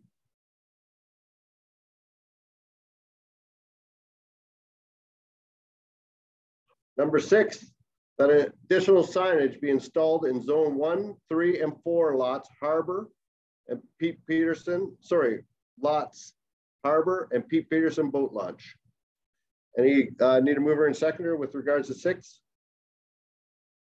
Moved by Councillor Cunningham, second by Councillor Downer. Any questions or comments with regards to this item? All those in favor? Thanks, so carried. Number 7, that a courtesy ticket program is be implemented in place of the parking relief program identified under Council Resolution 2022-55, with program details to be reported back to Council in May of 2022. Mover and seconder with regards to this item. Moved by Councillor Gordon, second by Councillor McGinn. Any questions or comments, Councillor Gordon? Thanks. Thanks, staff, for coming up with this nice compromise. Originally, you know, I spoke to council about, and we seem to approve in theory, emulating a system like Barrie did.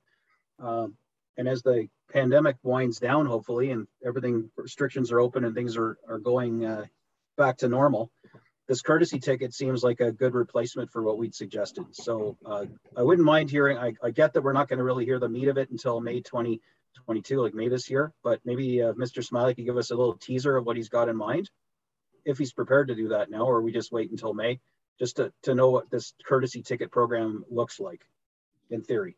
Mr. Smiley, you care to give us a little Cole's notes on what the plan is? Yeah, sure. Through you, Deputy Mayor, to Councillor Gordon. Yeah, I don't know a lot about it, but you know, I have seen it. Angela Grenville shared it with me because I think it was discussed in previous time. But you know, it's a yellow, you know, sheet of paper. It allows the officer to check what offense has been taken. And you leave it on the vehicle, and there's some subsequent paperwork that actually educates the person on the use of the pay-by-plate machines as well, and then that's registered in our system, so that we know that they have been given the warning, and that subsequent offenses, you know, would be a monetary fine. Sorry, thank you very much, Mr. Smiley. Sounds wonderful. Any other questions or comments with regards to this item? All those in favor? Opposed, if any? I see none, so carried. Thank you. Number 8 would be that staff evaluate event, weekend, and holiday parking options to contribute to the program, which could assist in supporting reduced resident worker rates. I need a mover and a seconder with regards to this item. Councillor Chesky and Mayor Strathern. Any questions or comments? Councillor Gordon. Thanks. I think this is a great idea. I think of festivals like Butter Tart, those back lots, you know, we could charge $20 for the parking in the day. knowing people may not stay all day, but anyone that comes in from away isn't going to have a problem paying $20 to park. We can really take some tax burden off our residents this way. We're not going to be throwing it to our residents, or sorry, to our visitors, because they're used to paying this kind of money to park, and it's convenient because you're right downtown. I still agree that we're going to hopefully offer shuttles and whatnot for people that park more remotely where it's free. But I think staff's idea to try and monetize these parking lots for special events and holidays and whatnot is a great idea. And I think it's the responsible thing to do to really lower the burden on everyone else the rest of the year. So kudos for coming up with this one. Well said, Councillor Gordon. I could not agree more. Thank you so much for saying those words. Any other questions or comments? All those in favor? Opposed, if any? So carried. Thank you so much. And last but not least, that staff approach the BIA and coordinate a meeting with our parking supplier to review the available options for retailers to credit customers at their cost as a loyalty or customer appreciation gesture. I need a mover and a seconder with regards to this. Councillor McGinn and sorry, Councillor Chesky. Sorry about that. Councillor Gordon, question, comment? Yeah, just quickly, the BIA loves when we collaborate with them in any way, shape, or form. So that's welcomed.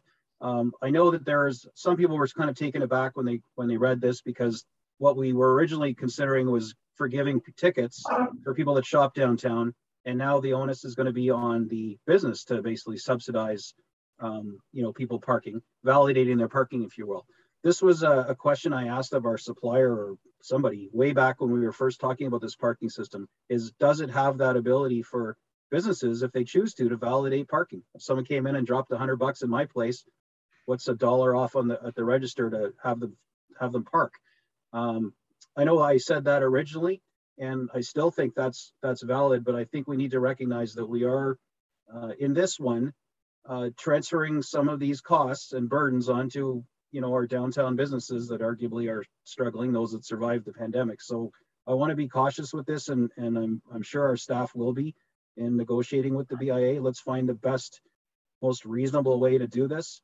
And I loved that little tidbit in the report that talked about that, what was it, instant free parking, like it's like a random draw thing where you use the system and all of a sudden, bam, your hour's paid for randomly. I can't remember what page that was on, but there's some really good creative concepts that staff have come up with this in the report, and I'm really looking forward to that one in May that'll have even some more meat on it. So I'm fully supportive of this. I just wanted to throw in that it isn't lost on us that we would be passing along, or asking the businesses then to do something that probably they'd already thought of on their own, but nobody likes to be told. So I think that's my point. Thank you, Councillor Gordon. Mr. Deneau, did you have something yet? Thank you, Deputy Ross. No, I think this is certainly, when we were talking to the supplier, this was one of the elements that we wanted to determine if there was increased flexibility with the system to offer an option to retailers, because we had heard, the interest from some of them that perhaps they'd like to offer this as a gesture to their customers. So it was confirmed by a supplier. Yes, they can set up a fairly low cost to set up the application in the business that would allow them to do that. It would be at their cost. So whatever they want to provide in terms of relief to their customer based on whatever reason they want as a retailer, that is certainly available to them. And again, I think it's one of those reasonable things that offers a business owner to compensate loyal customers, or a customer that makes an extra purchase at their place, or if they just want to do all the goodness of their heart for whatever reason, they're able to do that. But the point of the program, and I do want to thank the staff for the tremendous work they did in this. There's no mistake that this parking program is extremely important to the town in covering our costs. I mean, we have a tremendous amount of costs, and this is a tremendous contribution to the town to help offset the levy. And that is really, it's one of the few financial tools that we have that allow people outside of Midland who come there to participate in paying for things. So I think a lot of these recommendations make the system better. It's certainly reliable. It can be easier to use, and I think a lot of the recommendations we're making help do that. But we also wanted to provide that option to retailers to participate in support of their customers. Thank you, Mr. Deneau. Any other questions or comments with regard to this item? I see none. All those in favor? Once, Councillor Gordon, I missed your card. I was last second there, Louis. Yeah, sorry, I'm voting yes anyway.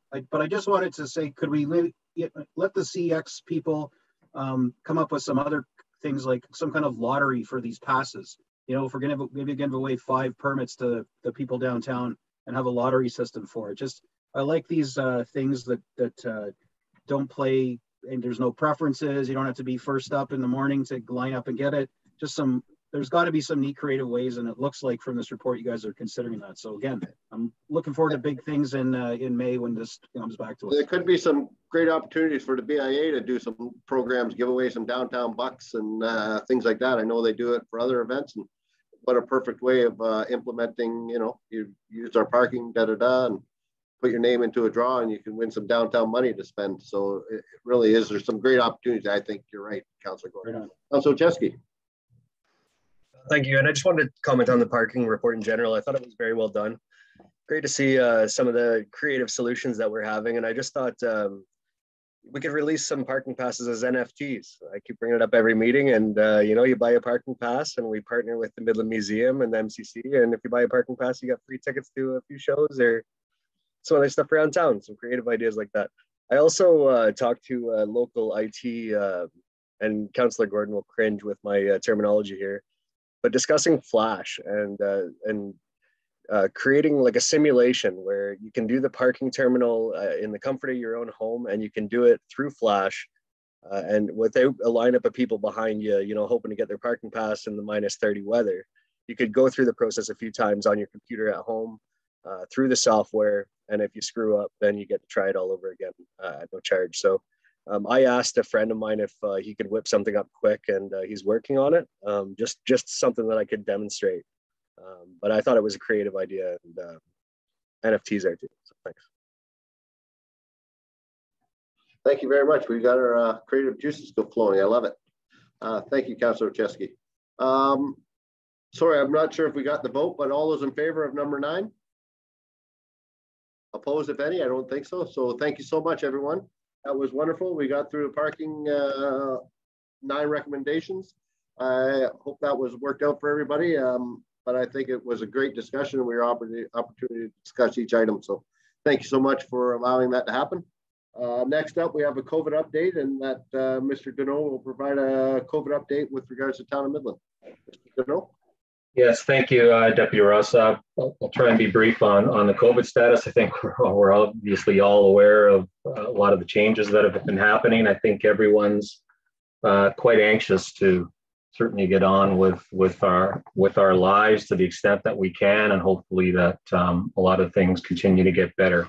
With that said, I think a lot of the caution that's also being offered is that there are still people out there that are still very concerned, and we need to be tolerant of that with those people as well. You know, as restrictions lift, there are still people that are concerned about their loved ones or people who have immunocompromised systems. So I'd certainly encourage all of our staff and everyone to continue to exercise that tolerance for everyone out there.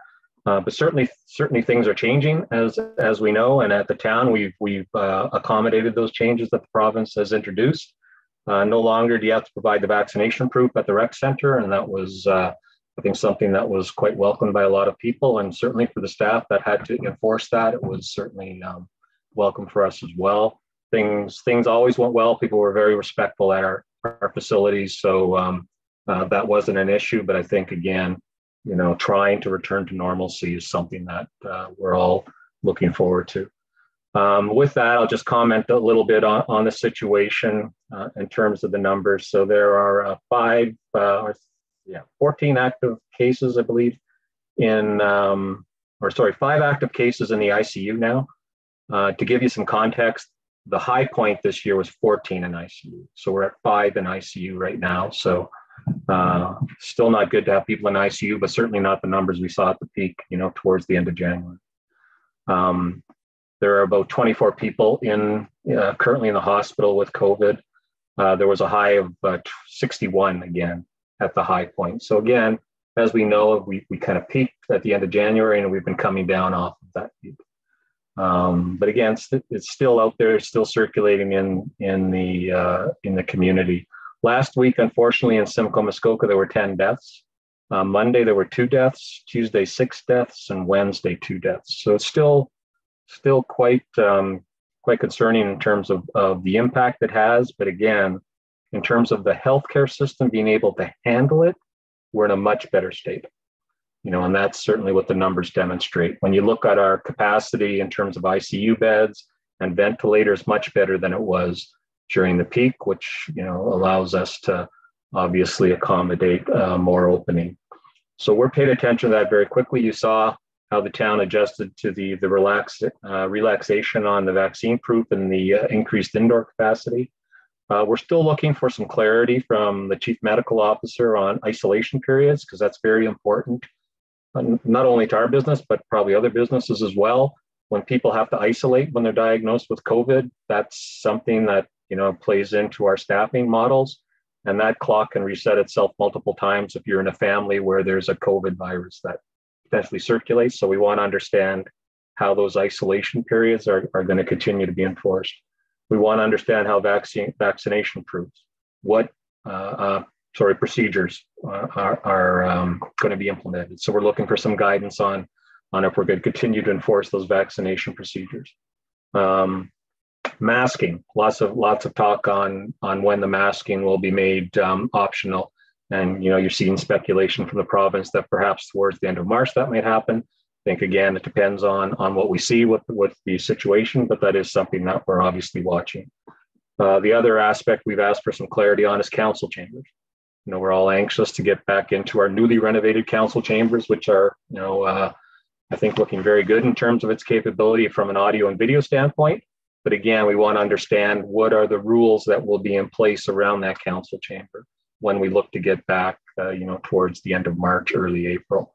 So all of those things are very much a top of mind for all the CAOs and all the municipalities. We get together on a regular basis.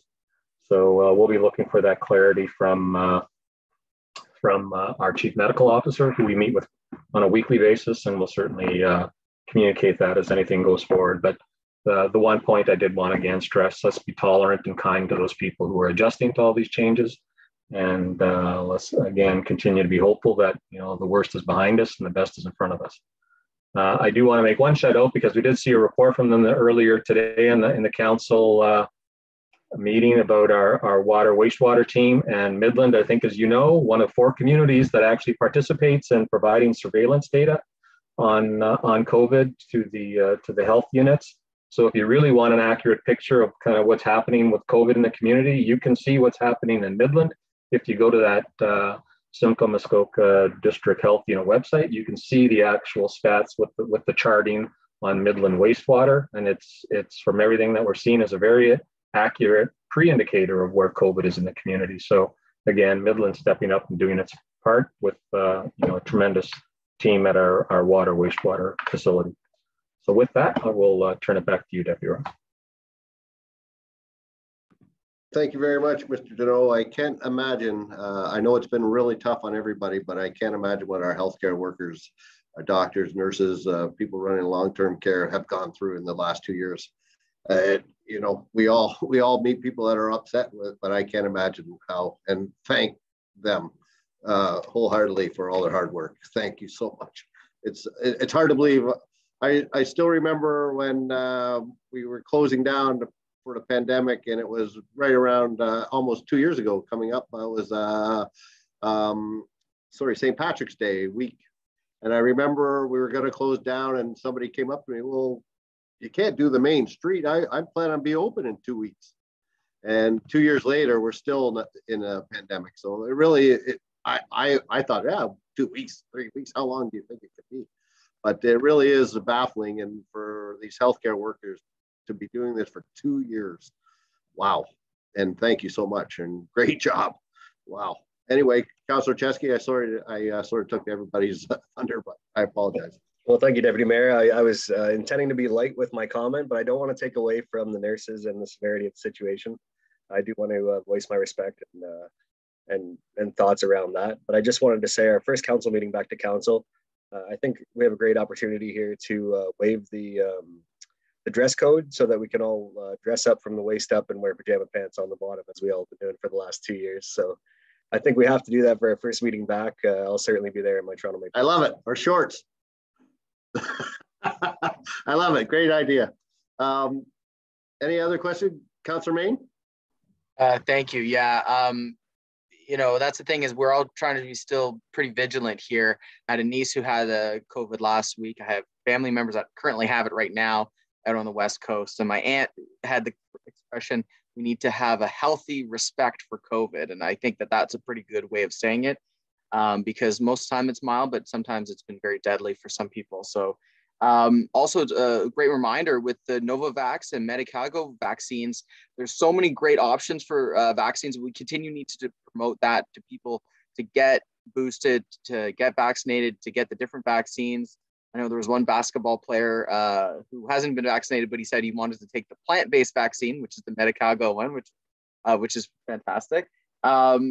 And also, I just want to give a huge shout out to the frontline workers at the grocery stores because they've been basically our COVID test. You know, and I was at Food Basics, and the receptionist, she was a little bit frustrated because she was being swarmed by people trying to get tests. But just want to say thank you to them. It's weird that we've gone from PCR testing to now just rapid tests everywhere. And the only way we know how many COVID cases are by testing the wastewater, which doesn't capture all of Midland Point Sunnyside. So if there's an outbreak in the septic systems, we would know. But it's a good system. So anyways, just thanks to all those people. I know it's been really hard. And getting the test out there, it's been very helpful as we change and transition in this period. Thank you. Thank you, Councillor Main. Any other questions or comments? I see none. Thank you very much, Mr. Deneau. Appreciate the update. We'll move on to notice of motions. Any councillor bringing notice of motion this evening? I will be reaching out to Mr. Campbell. Councillor Main and I had a couple of conversations that I may be bringing a notice of motion, but we definitely getting quite a few complaints with regards to 7th Street and Monday's Bay School. And if we need to bring something forward in order to alleviate this, I know we're now going to bring 7th Street's going to be going under construction, and we're going to have to come up with some plans. So if okay with you, Mr. Campbell, I'll reach out to you later in this week or early next week and have a quick discussion. So it may require a motion, but we'll keep you posted. Thank you very much, Mr. Campbell. Any general announcements this evening?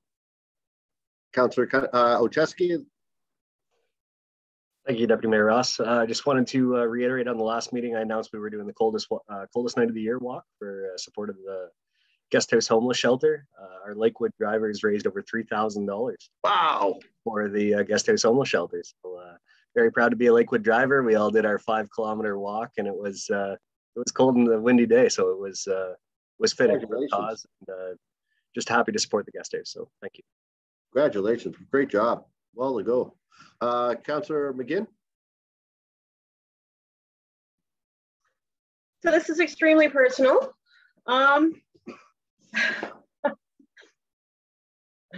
said yes. I got engaged. Wow, congratulations. Thank you very much. Congratulations. Good luck. Thank you. Wish him luck. You all know me. So does he. Good luck to both of you. Thank you very much. Congratulations. Your worship, try to top that one. I don't think I can ever close to topping that one. Thank you. Congratulations. I just wanted to let folks know that Simcoe County runs a program called It Starts Here. And it's fundamentally an anti-discrimination program that works through different agencies throughout the communities in Simcoe County. Programs that are available through the It Starts Here program can be found at www.simco.ca, and then it's just It Starts Here. Search in the search bar and it'll come up. Also, Midland Library participates in this program, and you can find, I suspect, programming elements on their website as well.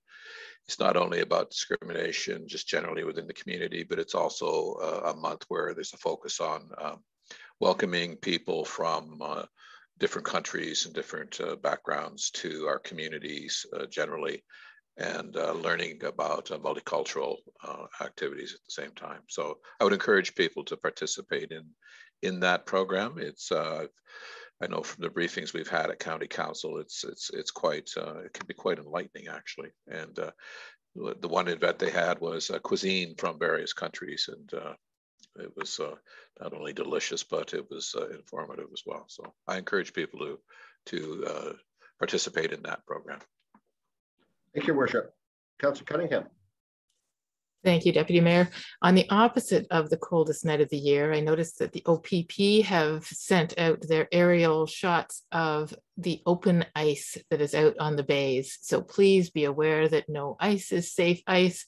March came in like a lamb, and the ice is very, very unstable, untrustworthy. So people need to be very careful out there. And then I also want to say, because it's coming up quickly, happy International Women's Day, which is March 8th, to all the women out there and the people that support them. The libraries in our region are doing an event, actually a live and in-person event even. I believe it's hybrid on March 8th as well. So you can find out information about that at the library. They'll have some local speakers and some goings on to celebrate the day as well. Wonderful. Thank you very much, Councillor Cunningham. Councillor Main. Thank you. I just want to mention that staff had added onto the town website. I know the municipal election is many, many months away, October 24th, but the voter lookup app is been already added, and it's the same app that they've used in the last 2 elections, and you can check if your name's on there, and you can even switch your school board preferences. So it's great to see that and get a chance to take a look at that. Obviously, we'll be plugging that as we get closer to the municipal election. Shout out to Pat Broder, who did a awesome he topped his snow dragon from last year with an abominable snowman. So that's just awesome to create some community spirit. And huge shout outs to Midland's very own Adam Dixon, who is back with the sledge hockey team competing for a Paralympic gold. They fell just a little bit short last time. They got silver in Pyeongchang. And so best of luck, and we're rooting for you. Best of luck. Awesome. Thanks, John. Councillor Main, sorry. Councillor Gordon. Thanks for those of you who perhaps saw my background tonight. We can't really have a meeting now without mentioning this. I mean, I just want to make sure that everyone understands my unequivocal, and hopefully all of our unequivocal, condemnation of Russia's barbaric invasion of Ukraine, and urge everybody to send not just your thoughts and prayers, but continue to press all levels of government to impose any and all sanctions we can leverage against that regime, to simply show them that this is not acceptable in today's world. It seems like a million miles away, and that there's not much little municipality like Midland or its residents could do, let alone our small council. But I think it's deserving of repeating, and let's focus on this more than some of our own in-house squabbling we have in our own country right now, with dissatisfaction about things, and really look to what the real freedoms and what the real threat to freedom looks like. And I just wanted to offer my support to any Ukrainian residents or any people with Ukrainian families that I, and I'm sure the rest of us, support you unequivocally in condemning this action that has taken the world by shock. Well said, Councillor Gordon. Any other questions or, any other announcements this evening? I see none. That wraps up my section, and I'll have a motion moved by Councillor Downer, second by Councillor McGinn, that the Committee of Whole rise and report. All those in favor? So carried. Thank you very much, everyone. Your Worship, it's all yours. Thank you, Deputy Mayor. Full evening so far. I have a motion here moved by Councillor Pro, seconded by Councillor Main, that the recommendations of the Committee of the Whole for the meeting of March 2nd, 2022 be adopted as resolutions of Council. Comments or questions from Council? Seeing none, all those in favor? Thank you, that carries.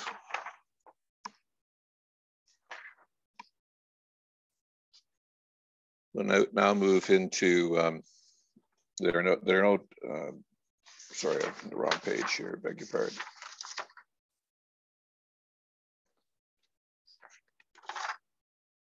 So we're to section 22, which is motions for which notice was given. We have a motion by Councillor Cunningham, and Councillor, I understand there's been a slight change to your motion. Do you have that wording in front of you, and do you wish to put it on the floor? I do. I will read that wording and then I'll ask if I can get a seconder, if that would work. All right. Please. So I have a motion that staff analyze how Midland compares in terms of costs and revenue generation per capita from the services and facilities provided by the NSSRC and parks, and that staff work with the community groups that utilize our NSSRC and parks to explore existing and alternative methods of financially supporting the maintenance and operations of those facilities, and that any fee/rate adjustments consider wellness needs and benefits, commercial versus personal use, resident versus non-resident participation, and long-term sustainability of the infrastructure, and that staff bring forward any recommendations or adjustments through a staff report to council prior to the next budget deliberations. So if that appeals to anybody who would be willing to second that motion. I have many people. We'll grab Councillor McGinn. Thank you. There is a slight edit to my original motion that staff had a chance to look at it, consider how available a committee might be for the conditions, the situation at the time, and are committed to meeting with and hearing from our people who, our community has raised some great money, and there are some very engaged people.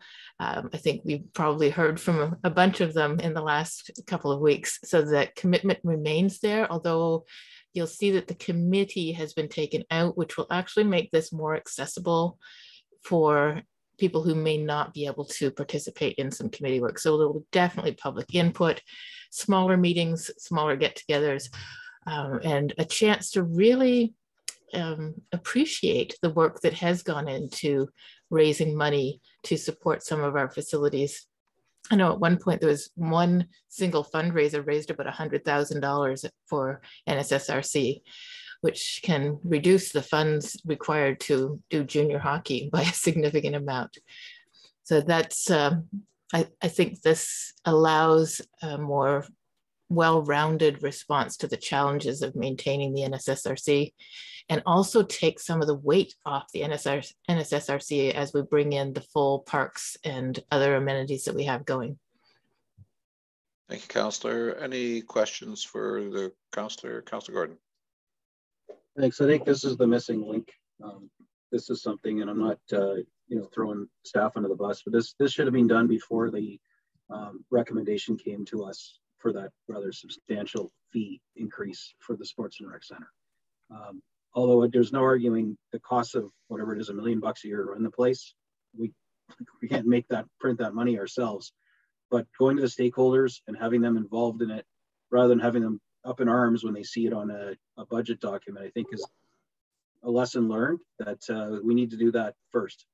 Ask first and then decide. It doesn't mean that everyone will be happy with the decision, but we would have gone to them and talked to them first. So I'm fully supportive of this.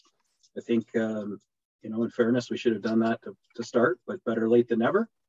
And I'm looking forward to ways not only to help, offset our operating expenses, but to reduce our operating expenses and do a little bit of a deeper dive into why does it cost us so much to run the place?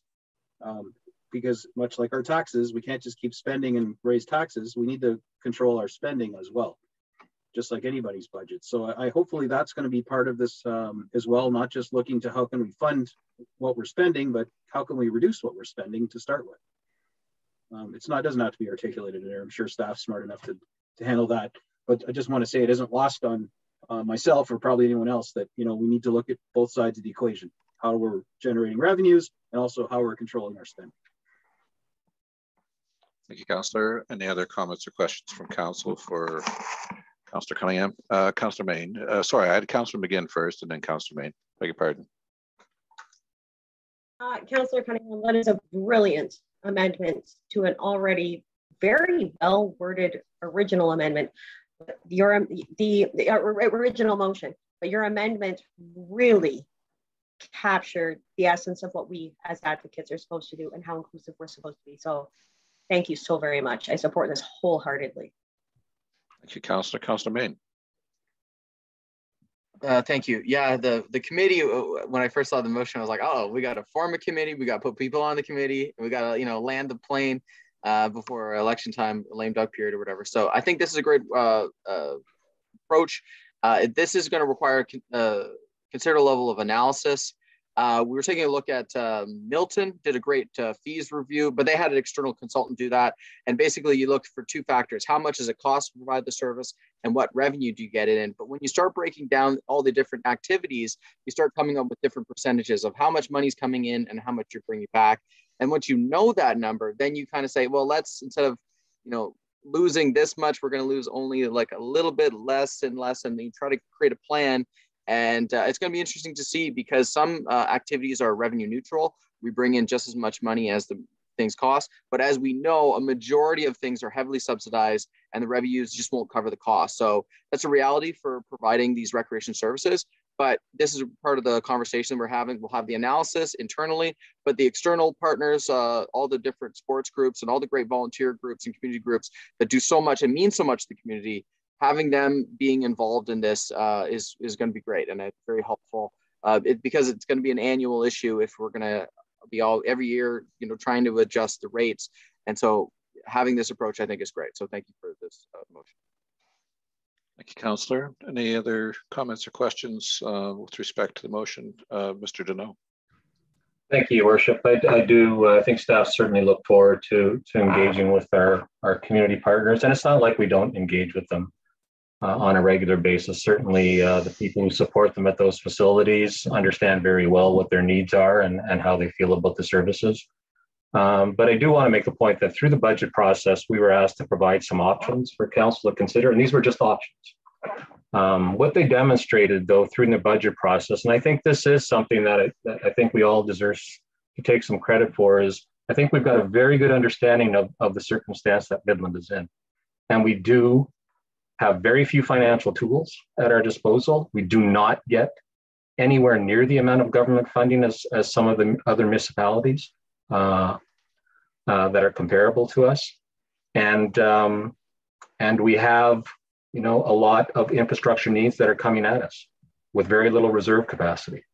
So the options that were put forward, these are not easy decisions, as a lot of us, you know, are aware of. And I thought council proceeded through those budget deliberations in a very organized manner and took those decisions very seriously. And it resulted in the tax, you know, levy that was that came forward. But I think everyone, including the community, has a much better understanding of the costs that are borne by the organization. And are those costs reasonable? And what do we gain from those costs? And what are we willing to bear? What are we willing to put away for the future needs that we know are coming, you know, very soon? How are we going to impact user rates and use those to contribute to an even lower tax levy? We're seeing a tremendous amount of growth and interest in Midland. That is certainly going to help us. But there are other financial tools that we have to continue to make use of. Should we talk to our user? Of course, yes, absolutely. We should talk to our user base as well. But we have to make some very difficult decisions, and you did make those difficult decisions. And I think we should all, you know, again, feel good about the budget process and that it exposed information that we needed to see and we needed to discuss as a community. And that was good. That was good to get that engagement. As difficult as it may have been, I was certainly, you know, encouraged by the amount of engagement we saw. These are important issues. Of course they are. And we need to find a way to help support them. So I think this motion helps with that, absolutely. You know, we want to sit down with them and see if there are other ways that we can look at helping to subsidize a very important service, whether it's a park or it's a rec center. And certainly welcomed all ideas, but there's certainly a large need in Midland to do that. So we'll look forward to working with that and bringing that report back to council. Thank you, Mr. Deneau.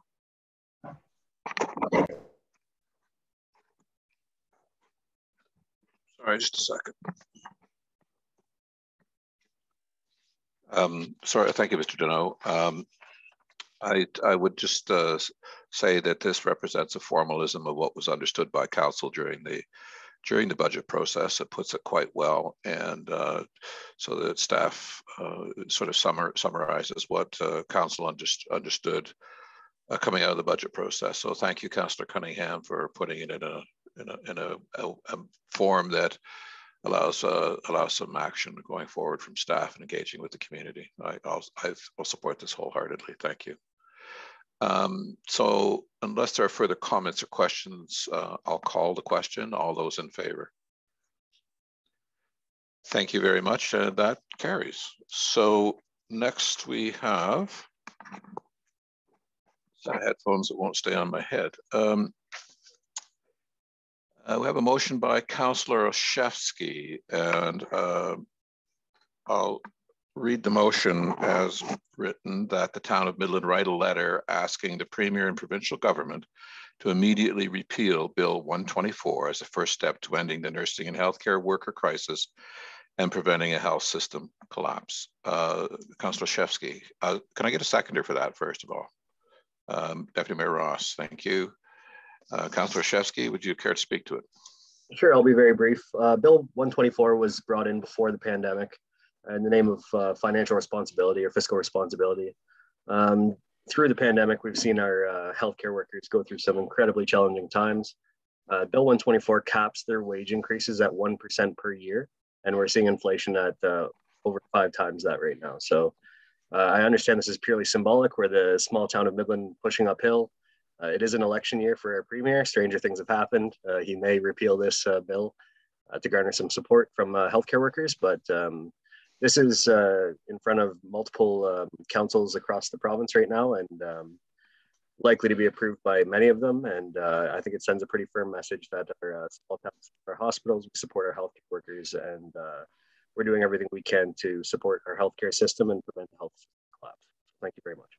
Thank you, Councillor. Comments or questions from council with respect to the motion? Councillor Gordon. It's pretty hard not to support this. It is symbolic. It's one of those things. Some people ask me, why do you even do these things in council? They mean nothing in there, but I think they do mean something, and they mean something to the people who, you know, we're expressing our support of. We don't have the ability to make changes, but Councillor Olszewski's point, it is an election year and campaigning has begun. People have knocked on my door already, and although I would be shocked if they actually repealed this ahead of the election, I think what you'll find is the old carrot dangling, saying they'll commit to revisit it if they form power again. I suspect that'll be the way they skate out of that. But bottom line here is that our healthcare workers are, you know, they went from being heroes to zeros. You know, we were all chanting and banging pots and putting our Christmas lights on for them. Next thing you know, we're protesting in front of hospitals, and they're having to dress out of their hospital garb so they don't get pushed around or assaulted or berated.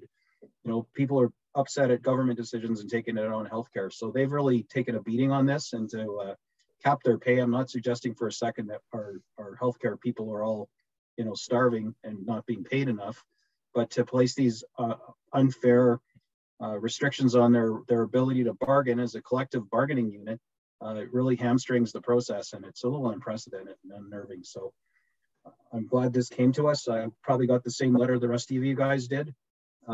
There's a lot of support for this, and although it is symbolic, it's as symbolic as the flag is behind me. I'm happy to put my support to it tonight.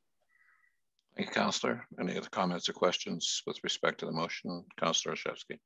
Thank you, Your Worship. Just to save time, there is a sample letter presented by the Ontario Nursing Association to save some staff time. I'm happy to provide. Thank you, Councillor. I'd just like to point out that Bill 124 was not just directed at the health system, it was directed at the entire Ontario Civil Service as a cost constraint measure, as Councillor Olszewski's pointed out, pre-pandemic.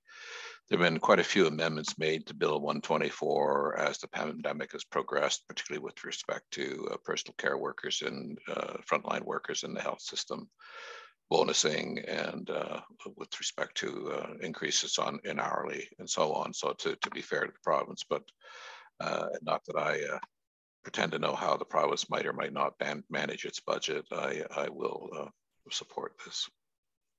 So if there are no further comments, I'll call the question. All those in favor? Thank you, that carries. And with that, we are at bylaws. So I have a motion moved by Deputy Mayor Ross, seconded by Councillor Gordon, that the following bylaws, bylaw 2022-13, an agreement with the Corporation of the Town of Penetanguishene for the maintenance of boundary roads and to repeal bylaw 2014-24. Bylaw 2022-14, an agreement with the Corporation of the Township of Tiny for the maintenance of boundary roads and to repeal bylaw 2004-05. Bylaw 2022-15, establish and approve the fees and charges of the Town of Midland and to repeal bylaw 2021-8, I beg your pardon, as amended.